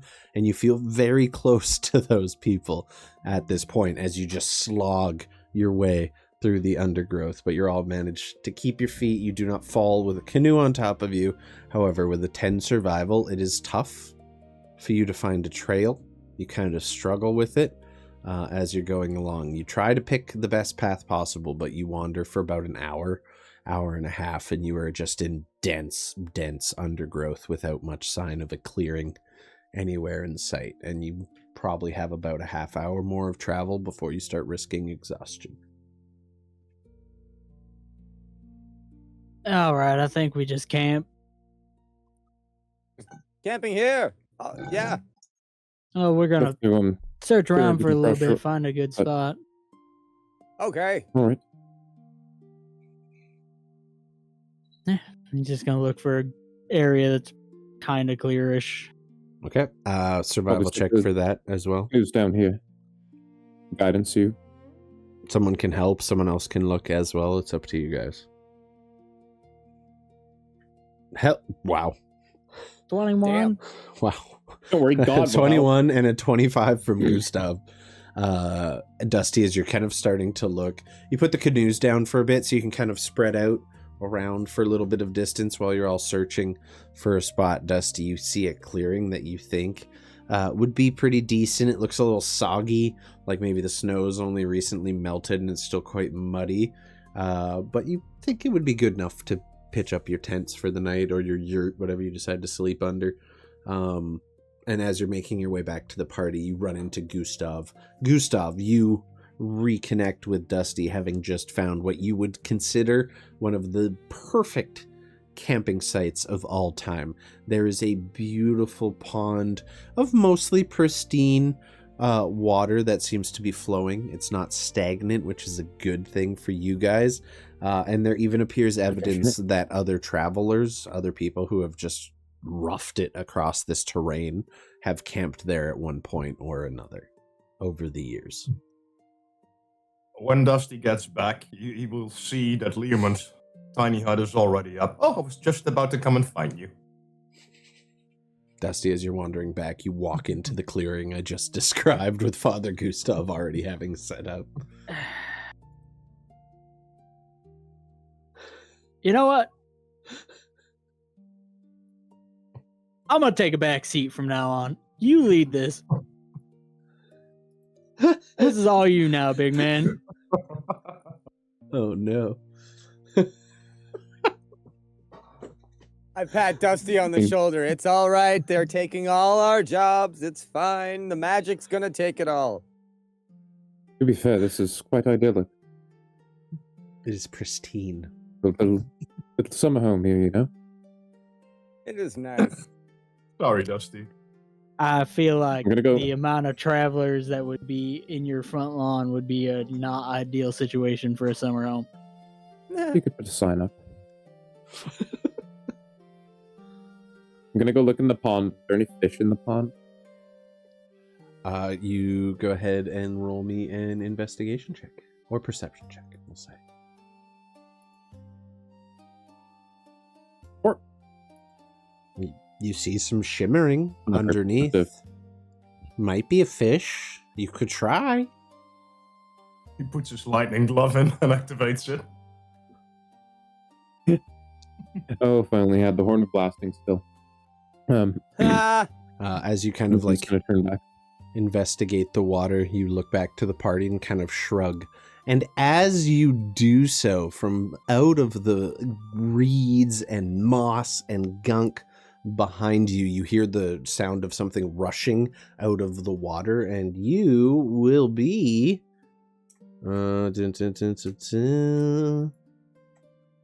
that should be with advantage, so I'll roll again. We'll take the 25. You feel fangs dig into your back, kind of cutting right into your shoulder as a large canine-looking creature made entirely of moss and undergrowth and swamp material, not dissimilar to the shambling mound, but much more bestial in nature, comes out and just latches on to Xechas. So I need everyone to draw their minis where you think you would have been when this conversation started. Xechas, you're by the edge of the water. You motherfucker. Wonder if I have a mini for these.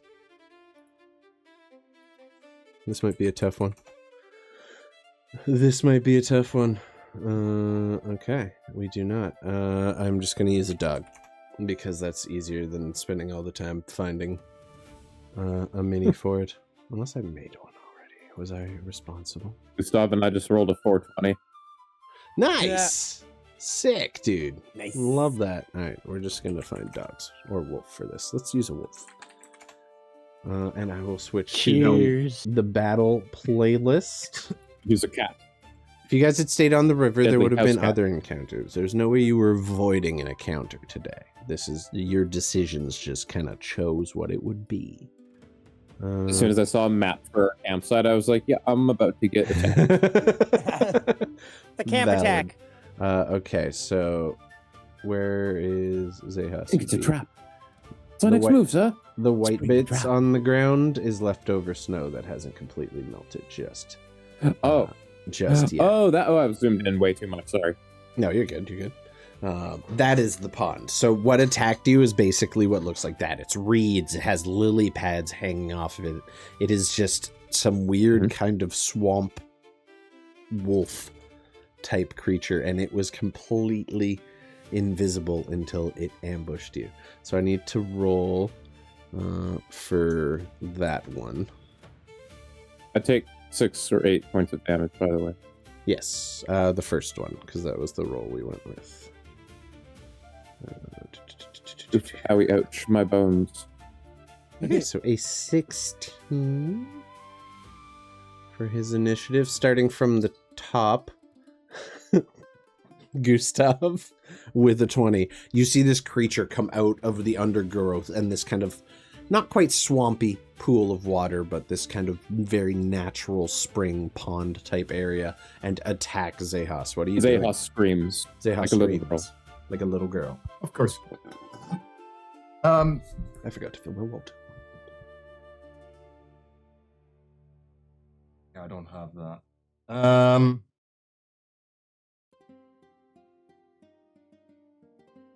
Gonna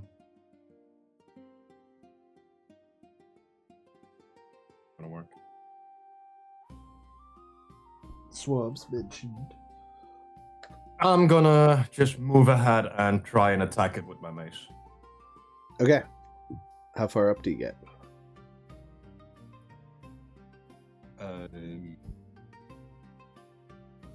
No, that's not that. You have what, 30 feet? 35 feet? Yeah, something like 30. I got 30 feet. So I'm gonna You go could through dash if you there. wanted to get close to the water. Use your action for that. Otherwise, you would be No. about 10 feet away from Xechas. No, Chowder, we're not And going then- to go on the Xbox right now. Okay, buddy? I love you, but that's a no-no. That's a no-no. Okay. Then I'm gonna turn around and, as a bonus action, cast Shield of Faith on Vitecoral. Okay. Yay! Shield of Faith has So been he cast has a on Vitecoral. +2 to AC. Sounds good. All right. So as you advance, you kind of cast your spell on Vitecoral as you continue along, and the swamp thing is going to continue attacking. No, Chowder, you've lost your desk privileges for the time being. You were misbehaving, and then you farted. I'm good on that shit. Thank you very much. Get crop dusted. He is going to attack you with a swamp claw for a 14 to hit you. Does not hit. That does not hit. Okay, so he misses on his attack, and he's going to make one more bite as he misses his first one for 18. Yeah, okay. It's my Okay. AC. You take 7 points of piercing damage as the mouth kind of opens back out and then clamps back down on the shoulder again, kind of getting deeper and deeper through the jacket, armor, and flesh beneath. That is his turn, however. Moving on to Dusty, you're up. Dusty, as he sits down, this happens. You're like putting your He feet up on the immediately- fire. You're like, ah. Immediately just looks behind him. God damn it. And stands back up. He's gonna draw the musket. Looking at the thing, he's gonna say hunt. Mark it with a hunter's mark. Okay. And then we just fire. I will Why not? put the tingy. Fish and fire. Hunter's Don't hit me! Hunter's mark is on. No there. There we promises. go. With the way you've been rolling today, nat ones are very much on the table. There you go. 24. Very nice. 16 plus a d6. Or is it 2d6 for hunter's mark? Wait, That is a very good question. it's a d6. I think it's It's just just a one. d6. So 19. Yep. Unless you 19 damage catch it is out done. higher level. Only have Okay. level 2 slot. Okay. As you step forward and fire your musket, the shot rings out through the entire forest, and you see the musket ball kind of tear into the creature, vines and branches breaking off of it and falling back into the water behind it as it does so. It is still standing, but it definitely kind of took that hit, and its jaw has unclamped from Xechas, though he is still very much acting aggressively towards him. So I'm gonna shoot it again. And you're going to shoot it again. You go right ahead. That unfortunately, was rough. will hit. Oh, word. It has no armor. Sick. It's made of wood Unfortunately and for you, moss and twigs. It's fine. It's fine. Another 16. Ooh, that wind is beautiful. If you get in my bath. Oh, in my bath. 15. Bath. Okay. 16. 16 He is not happy about that. Like, he's kind of shrunk back a bit more into the water. He's still aimed aggressively towards your compatriot, but he's kind of backed off a little as you've torn into him more and more. He's close to bloodied. He is bloodied. This is like right in the region we round up. So he's rounded up from bloodied, I guess I would say. He's bloody. He's bloody adjacent, yes. Alright. That's Dusty. Right Okay. there. As the two shots ring out across the forest, the creature reacts to it as he recoils back. Vitecoral, it is your turn. You're standing behind Dusty. Vitecoral's gonna- Plumes of smoke fill the air in front of you. It's almost hard to see. All you taste is That sounds like a sulfur good and burnt gunpowder. But you've grown quite familiar and almost fond of that scent in your time with Dusty. What are you doing? Smells like home. Vitecoral's just gonna go ahead and start running, and bone snapping, flesh flying as he is going to transform into a giant elk as he runs. Whoop up, and as soon as he gets right here, whoop, he is going to go ahead and make a charge. He's gonna go right at this motherfucker. Put a cog Okay, around. so this is going to be It's a pretty Epic. So, Let's as go. you Let's hope. sprint forward at full speed, ready to ram in to this large creature, right as you're getting up to it and you approach within 5 feet of the space, you are kind of shocked by the movement on your left as you're kind of veering in to attack this creature. You see another one burst out of the water about 5 feet from where you currently are. So I'm going to copy and paste the other one there. I will still let you do your charge attack because you had so much momentum on that, but it is also at the same time as you're charging in, a creature is attacking you head on. So I'm going to give him a bonus of D4 damage because you sprinted straight at this attack. Hell yeah. Also, isn't a giant elk a 2x2, not a 1x1? I think you are He is large too, a- technically, right? Huge. You're huge. Oh, okay. I am No! not. No! I am not going to give him a bonus D4 damage anymore. I'm a large man. That's a factor. He's going to attack you at advantage with his swamp claw. 22 to hit you. Oh yeah. Okay. Oh no. That's fucking mess. This doesn't matter. It would have mattered if you were medium because this would engulf you, but you're fucking huge. So it doesn't matter. You will take the damage, however. You don't take the poison. So it's just 7 points of slashing. As you sprint forward, this creature bursts out of the undergrowth and the water and the plants surrounding it to attack you. But you can also, you rolled a 24. That hits, so 8 damage to that guy. He's definitely bloodied now. The other one. I'm also going And to you're also going to be taking roll me a D4 Does he get as eat? well. Roll me a D4 as well. giant elk, and you're also going to be taking this mount. 3. And a D4. Mm-hmm. Bop, bop. Bop, bop. 2. 2. Okay. The creature that attacked you and sprung out of the undergrowth takes 2 points of bludgeoning damage, as well as the sheer force of your girthy mass just rams into the two of them. He kind of grabs on and he's like fangs into the side of your neck, but you send him back as well with the hit. That's very nice. Does he get thrown or does it just take extra damage with the charge? I mean, you will be DC 14 strength save for prone. Okay, I'll make them both make that as well. Rule of cool. Because that's fucking epic. Strength save. I didn't realize 9. the giant elk was huge. They're both prone. So big. They're both prone. So you They're take both prone. you take the one attack, but they are now both prone. Fuck. Are they? Can they go prone? They can go prone. They are not immune to prone, despite being weird swamp masses. But that's fine. I'll put a little snail on them because there's not really a prone icon. I don't think there might be. I haven't had time to look. For now, it'll be a snail. They both are just splayed out into the water in a splash of leaves and grass and mud. God damn. Anything then- else? Fucking epic. That was amazing. Moose Carl bucks up, and then that'll be me. Okay. All right, Xechas, the creature that was bludgeoning or biting into your collarbone and your shoulder, has been kind of rammed back by Vite-Carl, who's knocked it prone in front of you, and you stand over this creature now that you've turned around to face it. Nice. You're either a giant elk or a moose, of normal size. True. Okay, so I'm still within this thing's This is Canada, you're now a gnashing moose. teeth range. Yep. Yes, you are.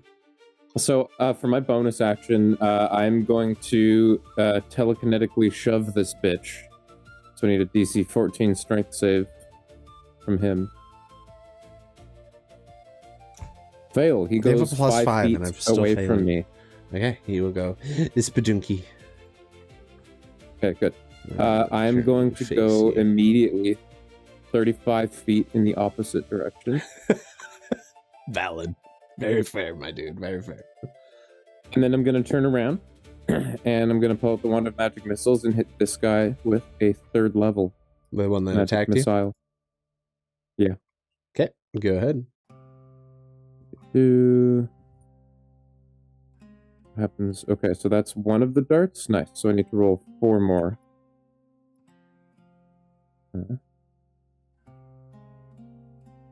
1, 2, 3, 10. so 5, 6, 7, 15. 15 total. Yeah, I already took the 5 off for the first one. So 10 after that.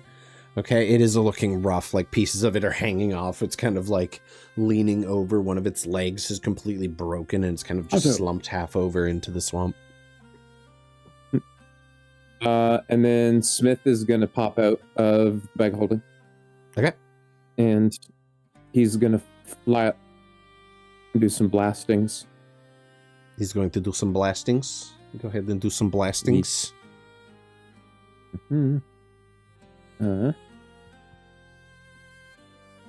can't I roll the 4th strike? Don't know.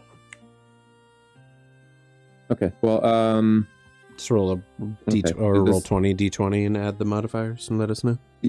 It's +7 to hit. Okay. 21. 21. And he deals 1d4 plus 5. Oh, 9 points of force damage as Smith is right.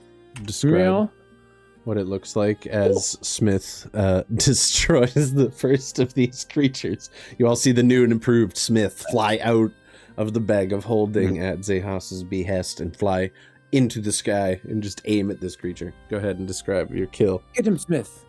And Smith pops out of the bag of holding. He does a little aerial maneuver, comes down and basically mini Kamehamehas this dude right in the head. Or the center mass. It's just a mound of shit.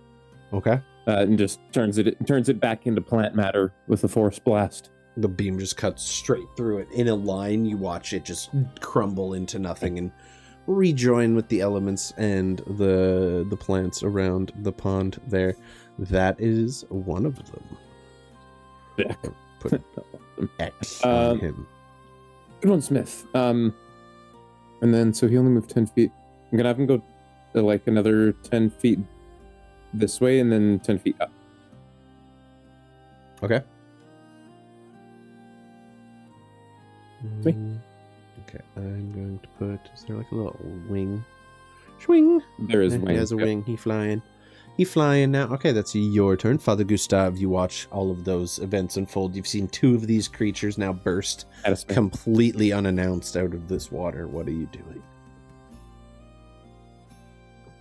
Once he sees the first creature go down, he will go the other direction and move towards the second creature. Okay. That is active. You will Where see to? his to this one over here. Drag your mini where you want to go. You got to move your guy. Yeah. On the way, you will see his face turn gray as he's mumbling words, and you can see like spirits flutter around him while he casts Spirit Shroud. Okay. He's gonna move forward and then attack. Go ahead and link Spirit Shroud in the chat, please. What did that do?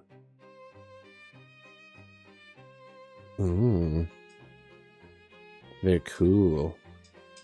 Very cool. Yeah, you eat your snacky. All right, sounds good. He's gonna just stand in front of Vicol.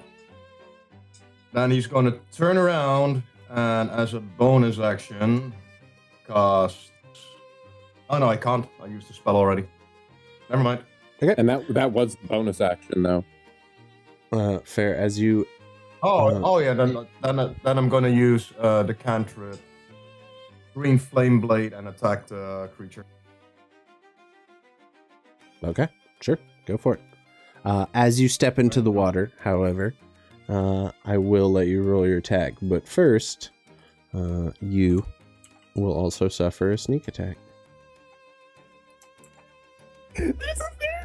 There's 3 of them. All good things come in 3s. I need to take the snail off. There we go. Alright. He is going to sneak attack you as well. He is also going to swamp claw you. Fucking 16 or natural 20. Natural 20 obviously will hit. The other one not. Oogie. So he rolled the 3 plus 5, so we're just doubling that. Yeah, so that is 16 total points of slashing damage.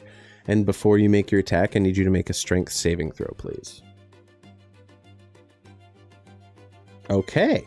So with the total slashing, you also need to make a DC 10 concentration save on your spear trap with advantage because you have Warcaster. Nice. Fucking snuck it in there. So, as you kind of step forward, you cast your spell and begin to prepare your attack. You prepare your green flame blade, and as you step into the water, that last movement behind you, there's one last splash of water, and as you are attacked, you are completely engulfed by this creature. It lashes out with a claw, and as it does, it completely just surrounds your body. So you are, while engulfed, you cannot breathe, you are restrained, and you will take poison damage at the start of each of your turns. So you are currently completely immobile and just within this creature entirely. Okay. So you do not, you can use your action. You can use your action to try and escape if you haven't used, you used an action to cast Green Flame Blade.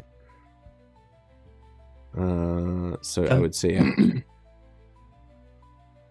this takes you completely off guard, and with the restrained on there, I think you could attack it at disadvantage, if I'm not mistaken, right?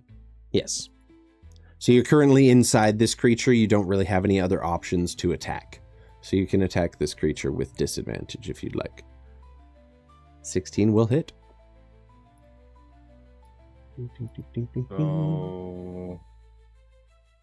So, this will be the normal damage, and then for the Green Flame Blade. Oh, that already counts it. Oh. Okay, 20 total. Damn, holy shit.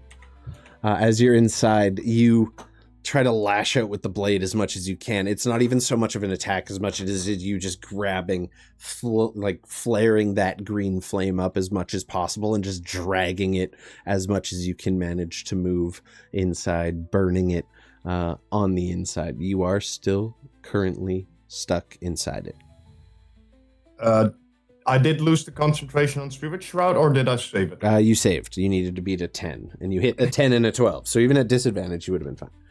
But you do manage the to save other it. creature, however, this one, he will lose 10 feet movement speed until the start of my next turn. Any creature of your choice you can see that starts its turn within 10 feet of you has its speed reduced by 10 feet. Okay, I will say you did cast that in time, so he is now reduced by 10 feet. Thank you for letting me know. Perfect. No problem. I already used the snail. It wouldn't be fair if I said... Yeah. Sorry. It's supposed to take another D8 of damage from Spirit Shroud when you hit on the inside. He didn't hit him, though. He just cast the spell. It would be on the other creature, because I didn't see the creature that is engulfing me. That is true. You literally only saw the one. And I already used the snail, so it's getting that on it now, because that's what I got. All right, so that'll end your turn. Next up, they will act on the same turn together. The one on top here is going to move a little bit, stay in range of Gustav, but is going to do both attacks against Vikearl. He will Swamp Claw you. It won't matter because he can't engulf you, but does a 13 hit you? No. No, okay. And then a bite, 19. So you take 9 points of piercing damage from the bite as it just, again, launches itself towards you, claws and teeth gnashing as it does so. You do see Father Gustav get attacked and then completely engulfed by this other creature, and he is just vanished from sight entirely.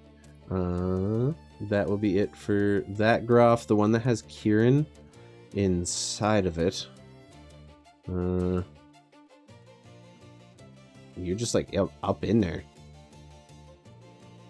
That's it. He cannot engulf anyone else, but he can continue attacking. So he's going to move up around the back of Vikearl and with advantage attack you with both as well. Let me go back over here. Bam! 17 to hit. Mm-hmm. You take 7 points of piercing damage from the teeth. And then 26 to hit. You take 9 points of slashing damage from the claws. But you cannot be engulfed because he already has one target in there. So as you're busy fighting this one creature off, the other one gets in behind you and launches an absolute onslaught against your hindquarters, to put it politely. You feel a bite and a drag as claws dig into your body. That will be their turn, however. Next up will be Dusty. You see those events as they unfold. I'm going to move Gustav a little bit real quick. As all this is happening, Dusty goes from aiming at the one that is now dead to aiming at the second one that was there to watching Gustav get swallowed. As that one jumps out, he aims at it, then watches it swallow Gustav and goes, fuck, lets the musket go as it hangs on the strap. Fair. He's just gonna move up to it. Here. Okay. Get flanking. Sure. Yeah. Absolutely. And he's gonna let his claws come out as he's just gonna start trying to rip into this fucking thing. Okay. Go ahead and roll your attacks with advantage. Question. Mm-hmm. With extra attack, I make 2 claws. Can I use my claws with 2-weapon fighting bonus? Yeah. Yeah. I will allow it. Awesome. So first one. 2. Yeah. Logic would 25. dictate. I'd be really silly not to give that to you. 25 will absolutely hit. Go ahead and roll your damage. 5 plus 4 for 9. 9 points. Okay. Second. 12.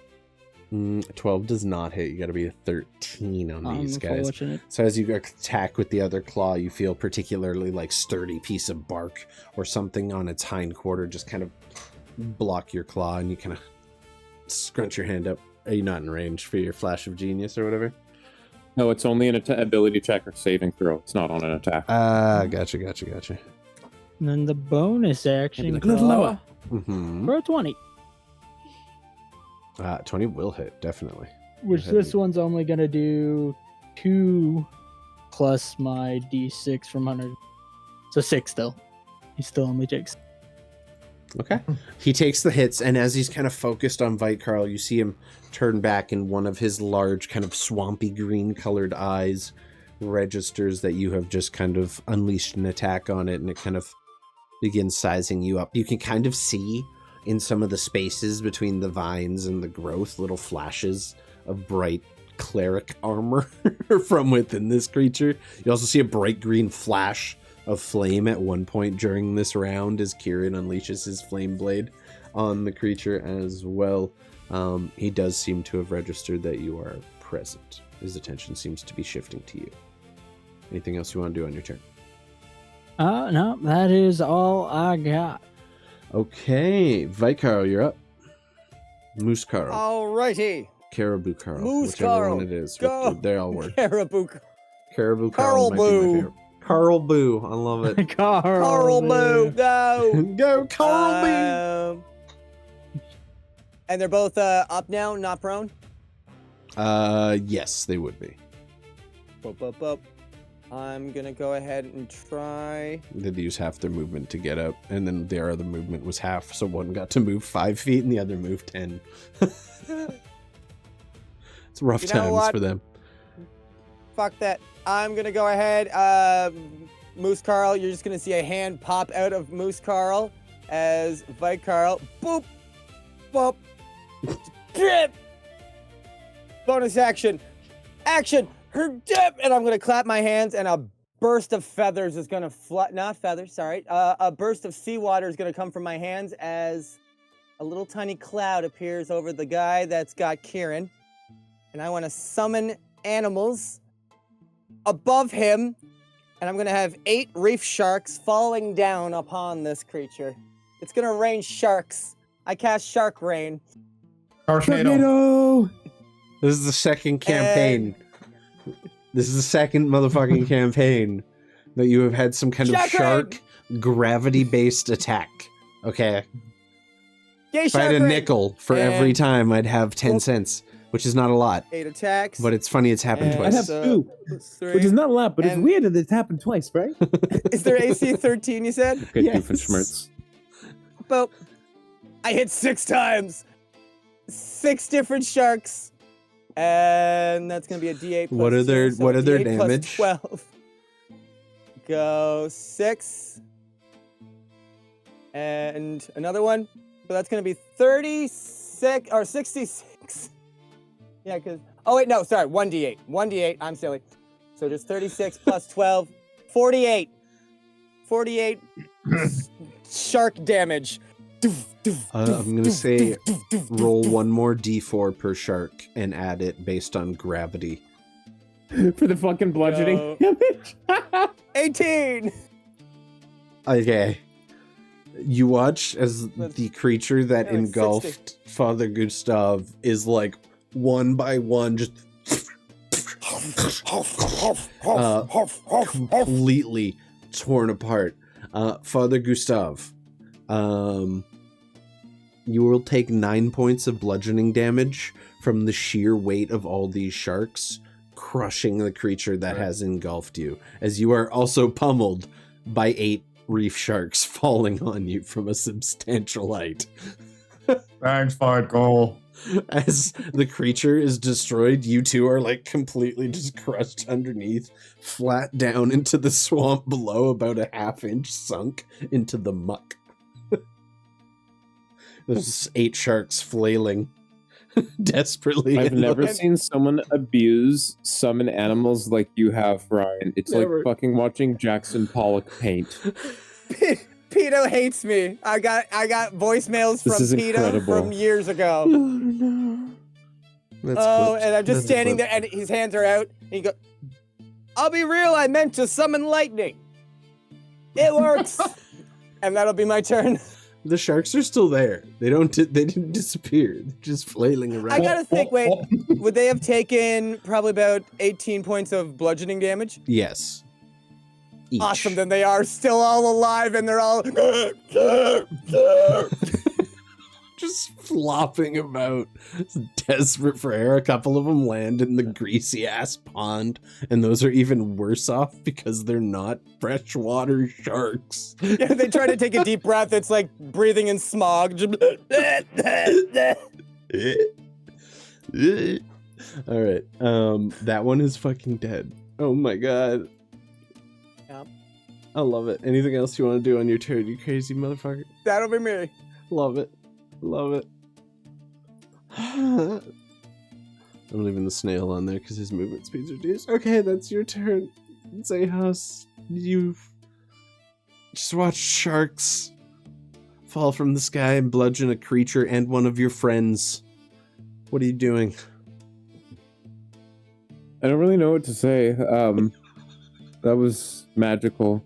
That was spectacular. I loved every second of I that. think that Smith is just gonna take a bop really quick. Mhm. I can't. It's just...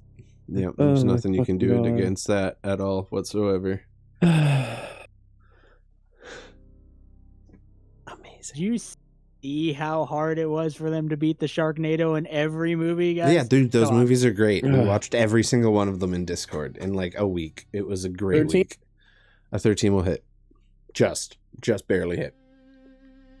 That one hasn't taken much damage yet either. He's doing pretty so he'll okay. take 8 points of force damage from Smith. Okay, very nice, very nice.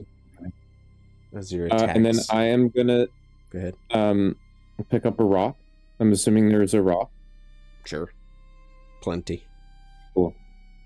I'll pick up a rock, and you see me go like this, and I just put the rock right here, and it just stays there. And I'm gonna cast Catapult at 2nd level. Okay.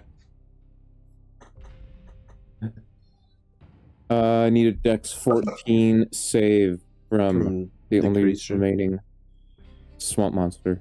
6. They have no bonus. They're not very 4d8 dexterous. They're flip. swamp things. Oh fuck. Okay. 14. Lame roll. Heat. As you step forward with your arm, there's like a hum, a slight hum that increases in length, kind of like, or in depth and power, kind of like the THX logo in a movie.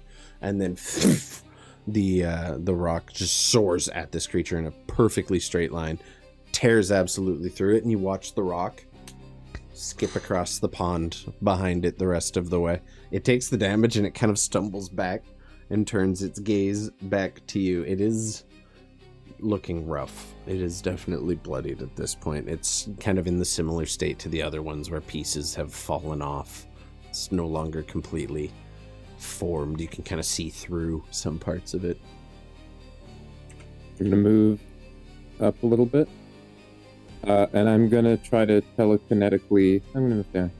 Telekinetically pull this bit Towards Vikarl? Yeah, just kind of in toward, like, it's towards me, so just it'd be 5 feet in towards them. Okay, strength save? Yeah, he's 14. 20. It's good. Yeah, it's He good. resists. Does not get moved by the ability, but does manage to keep standing after that attack. That was something. He's looking rough, though. Father Gustav, you are still, like, flat in the mud. So I would say you're prone right now because you were inside that creature that whole time.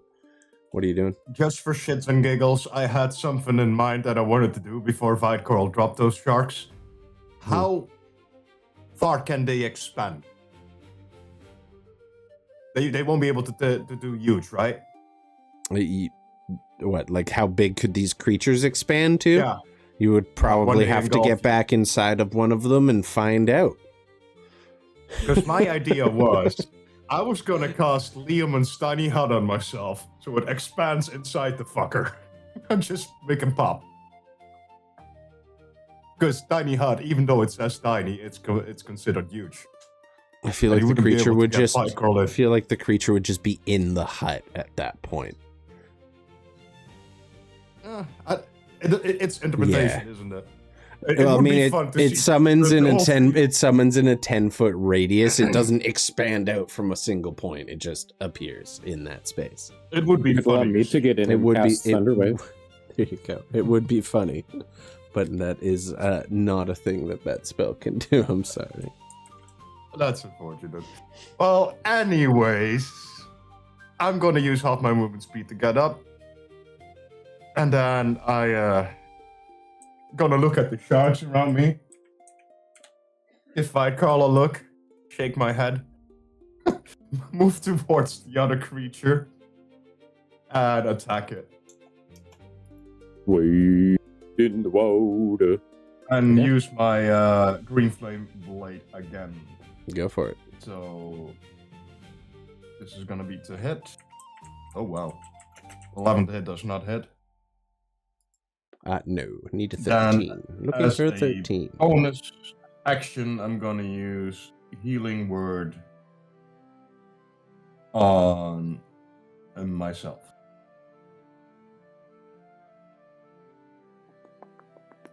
Okay. 11 points of healing to you. As you step forward, you swing forward. You kind of glance off it, but you aren't able to get a perfectly clean strike. You're just a little shy, but you are able to quickly heal yourself for 11 points. Well done. Anything else you want to do on your turn, or is that it for you? Give me a second, just look at something up. No, it doesn't work. Okay, no, that's it. That's gonna be it. Alrighty. Next up is him, and as you're the one in front of him currently, he's gonna adjust up to here. As the giant stag was the one beating on him, he's gonna go Swamp Claw on Vikarl, and then he's gonna take a bite at Gustav. That is a 23 on the Swamp Claw. You take 9 points of slashing damage, and I need a 15 strength save, please. Go. All good. Okay, you are not engulfed. You just take the damage as the claw slashes across you. The rest of the body kind of follows through and tries to absorb you inside of it, but is unable to do so. Lucky for you, however. The bite will go to Gustav. That is a 9. So as he kind of snaps towards you, you're able to get the shield in front of it and block that so it doesn't do any additional damage to you. Moving on from his... Yeah, moving on from him. It'll be Dusty's turn. What are you doing? Right. Dusty, seeing this one die, looking at all the sharks, just kind of gives a smirk, and then he's gonna put his claws up, reach around, grab the musket with the other 15 feet of movement, move up to here. Bonus action, transfer the hunter's mark to that one. I'm on fire. Go ahead. Roll your attack. Yeah. That'll hit. 11. 11. You step forward, raise the musket, fire. As the musket ball tears through the creature, you see more bits of it kind of flying off as it's doing so. Hello, Chowder. It is still standing, but it is looking extremely rough right now. Oh, unfortunate. So that's a misfire for you, right? Yeah. Okay. And it is an a bonus action to try and fix it on a natural one? Yeah. Okay, so can't do that this turn. As you raise the musket to fire your second shot, you're not sure. Maybe some of the powder you have had gotten wet or something. You're not sure, but when you raise it, you fire, and there's just a click followed by no resounding cacophony of sound. It is just click and then awkward silence as you stand there like, fuck. Something is either jammed or not working right. Dusty just looks at it and goes, that's twice. Twice in 3 days. You got one more chance. Roll me a percentile. If it's a 90 or above, the shot will go off, but towards one of your allies. Oh no. You're fine. It's a 9. You're fine. You're totally fine. Because on ranged attack nat ones, traditionally it could potentially hit an ally. With the gun, it's just a misfire. But sometimes it misfires and goes the wrong way or not far enough. So we'll keep that in there for now. But for now, I think as he's looking at it, he says that to the rifle, and then all you hear is as it goes sideways, just directly south. He's like, Yep. oh shit. it fires and Okay. clears, and there's just a sizzling sound from in the muck at your feet. That was close. All right. That it for your turn? Yeah, that's all. All right, Vite Carl, you are up as a musket ball is fired into the ground about a foot from your right foot. Whoa! Hi, honey! Jeez. Warning shots. I'm gonna go ahead. Let's just give this a shot. Vicarl is just going to turn around, kind of face the one that's been hurting me, and he's going to go into like a punch. But as he does, there's a snip snap, little crickle crackle as a little fiery kind of, and it kind of curves out a little bit like a fiery curved dagger. So I cast Flame Blade. Okay. And come on, please. We got flame blade. We got green flame blade. We got all the flame blades. Up. No. Oh.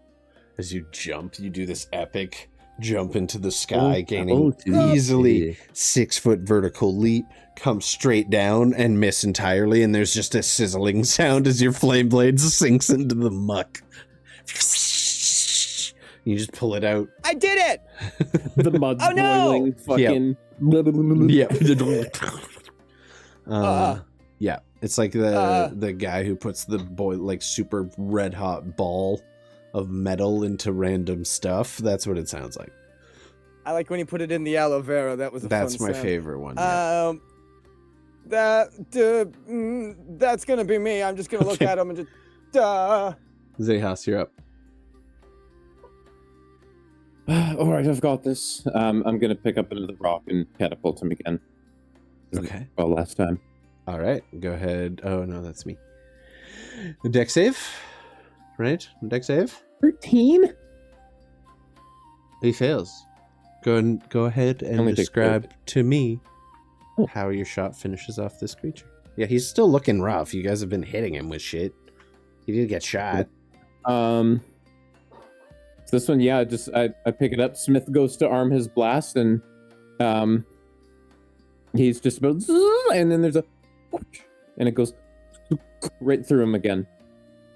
Just the creature kind of just falls and crumbles apart into the water and the plants that surround it. And the group of you stand kind of waiting a moment to see if any more are going to pop out. And as the chaos kind of dies down, you hear the slight trickle of water coming from the stream that feeds this pond.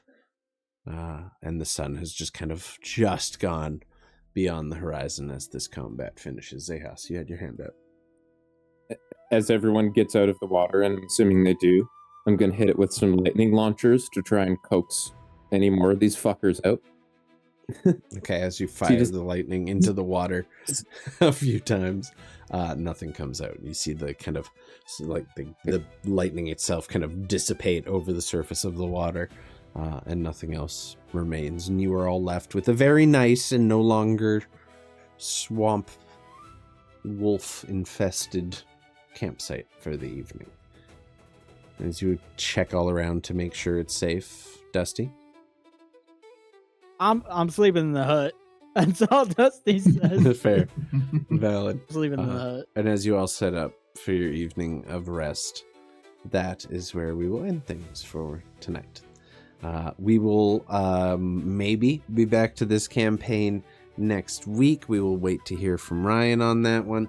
If not, you can find myself, JT, Chris, and Kieran here next week doing a fun little one-shot or two-shot series. We'll see how long it goes for.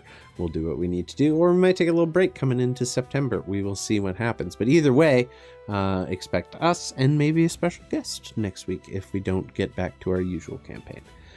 I'm going to now open the floor to everyone here with me to say a little about themselves and what they like to do on Twitch and other things while I find someone for us to rate out on. So, starting with JT, what would you like to say to the peoples?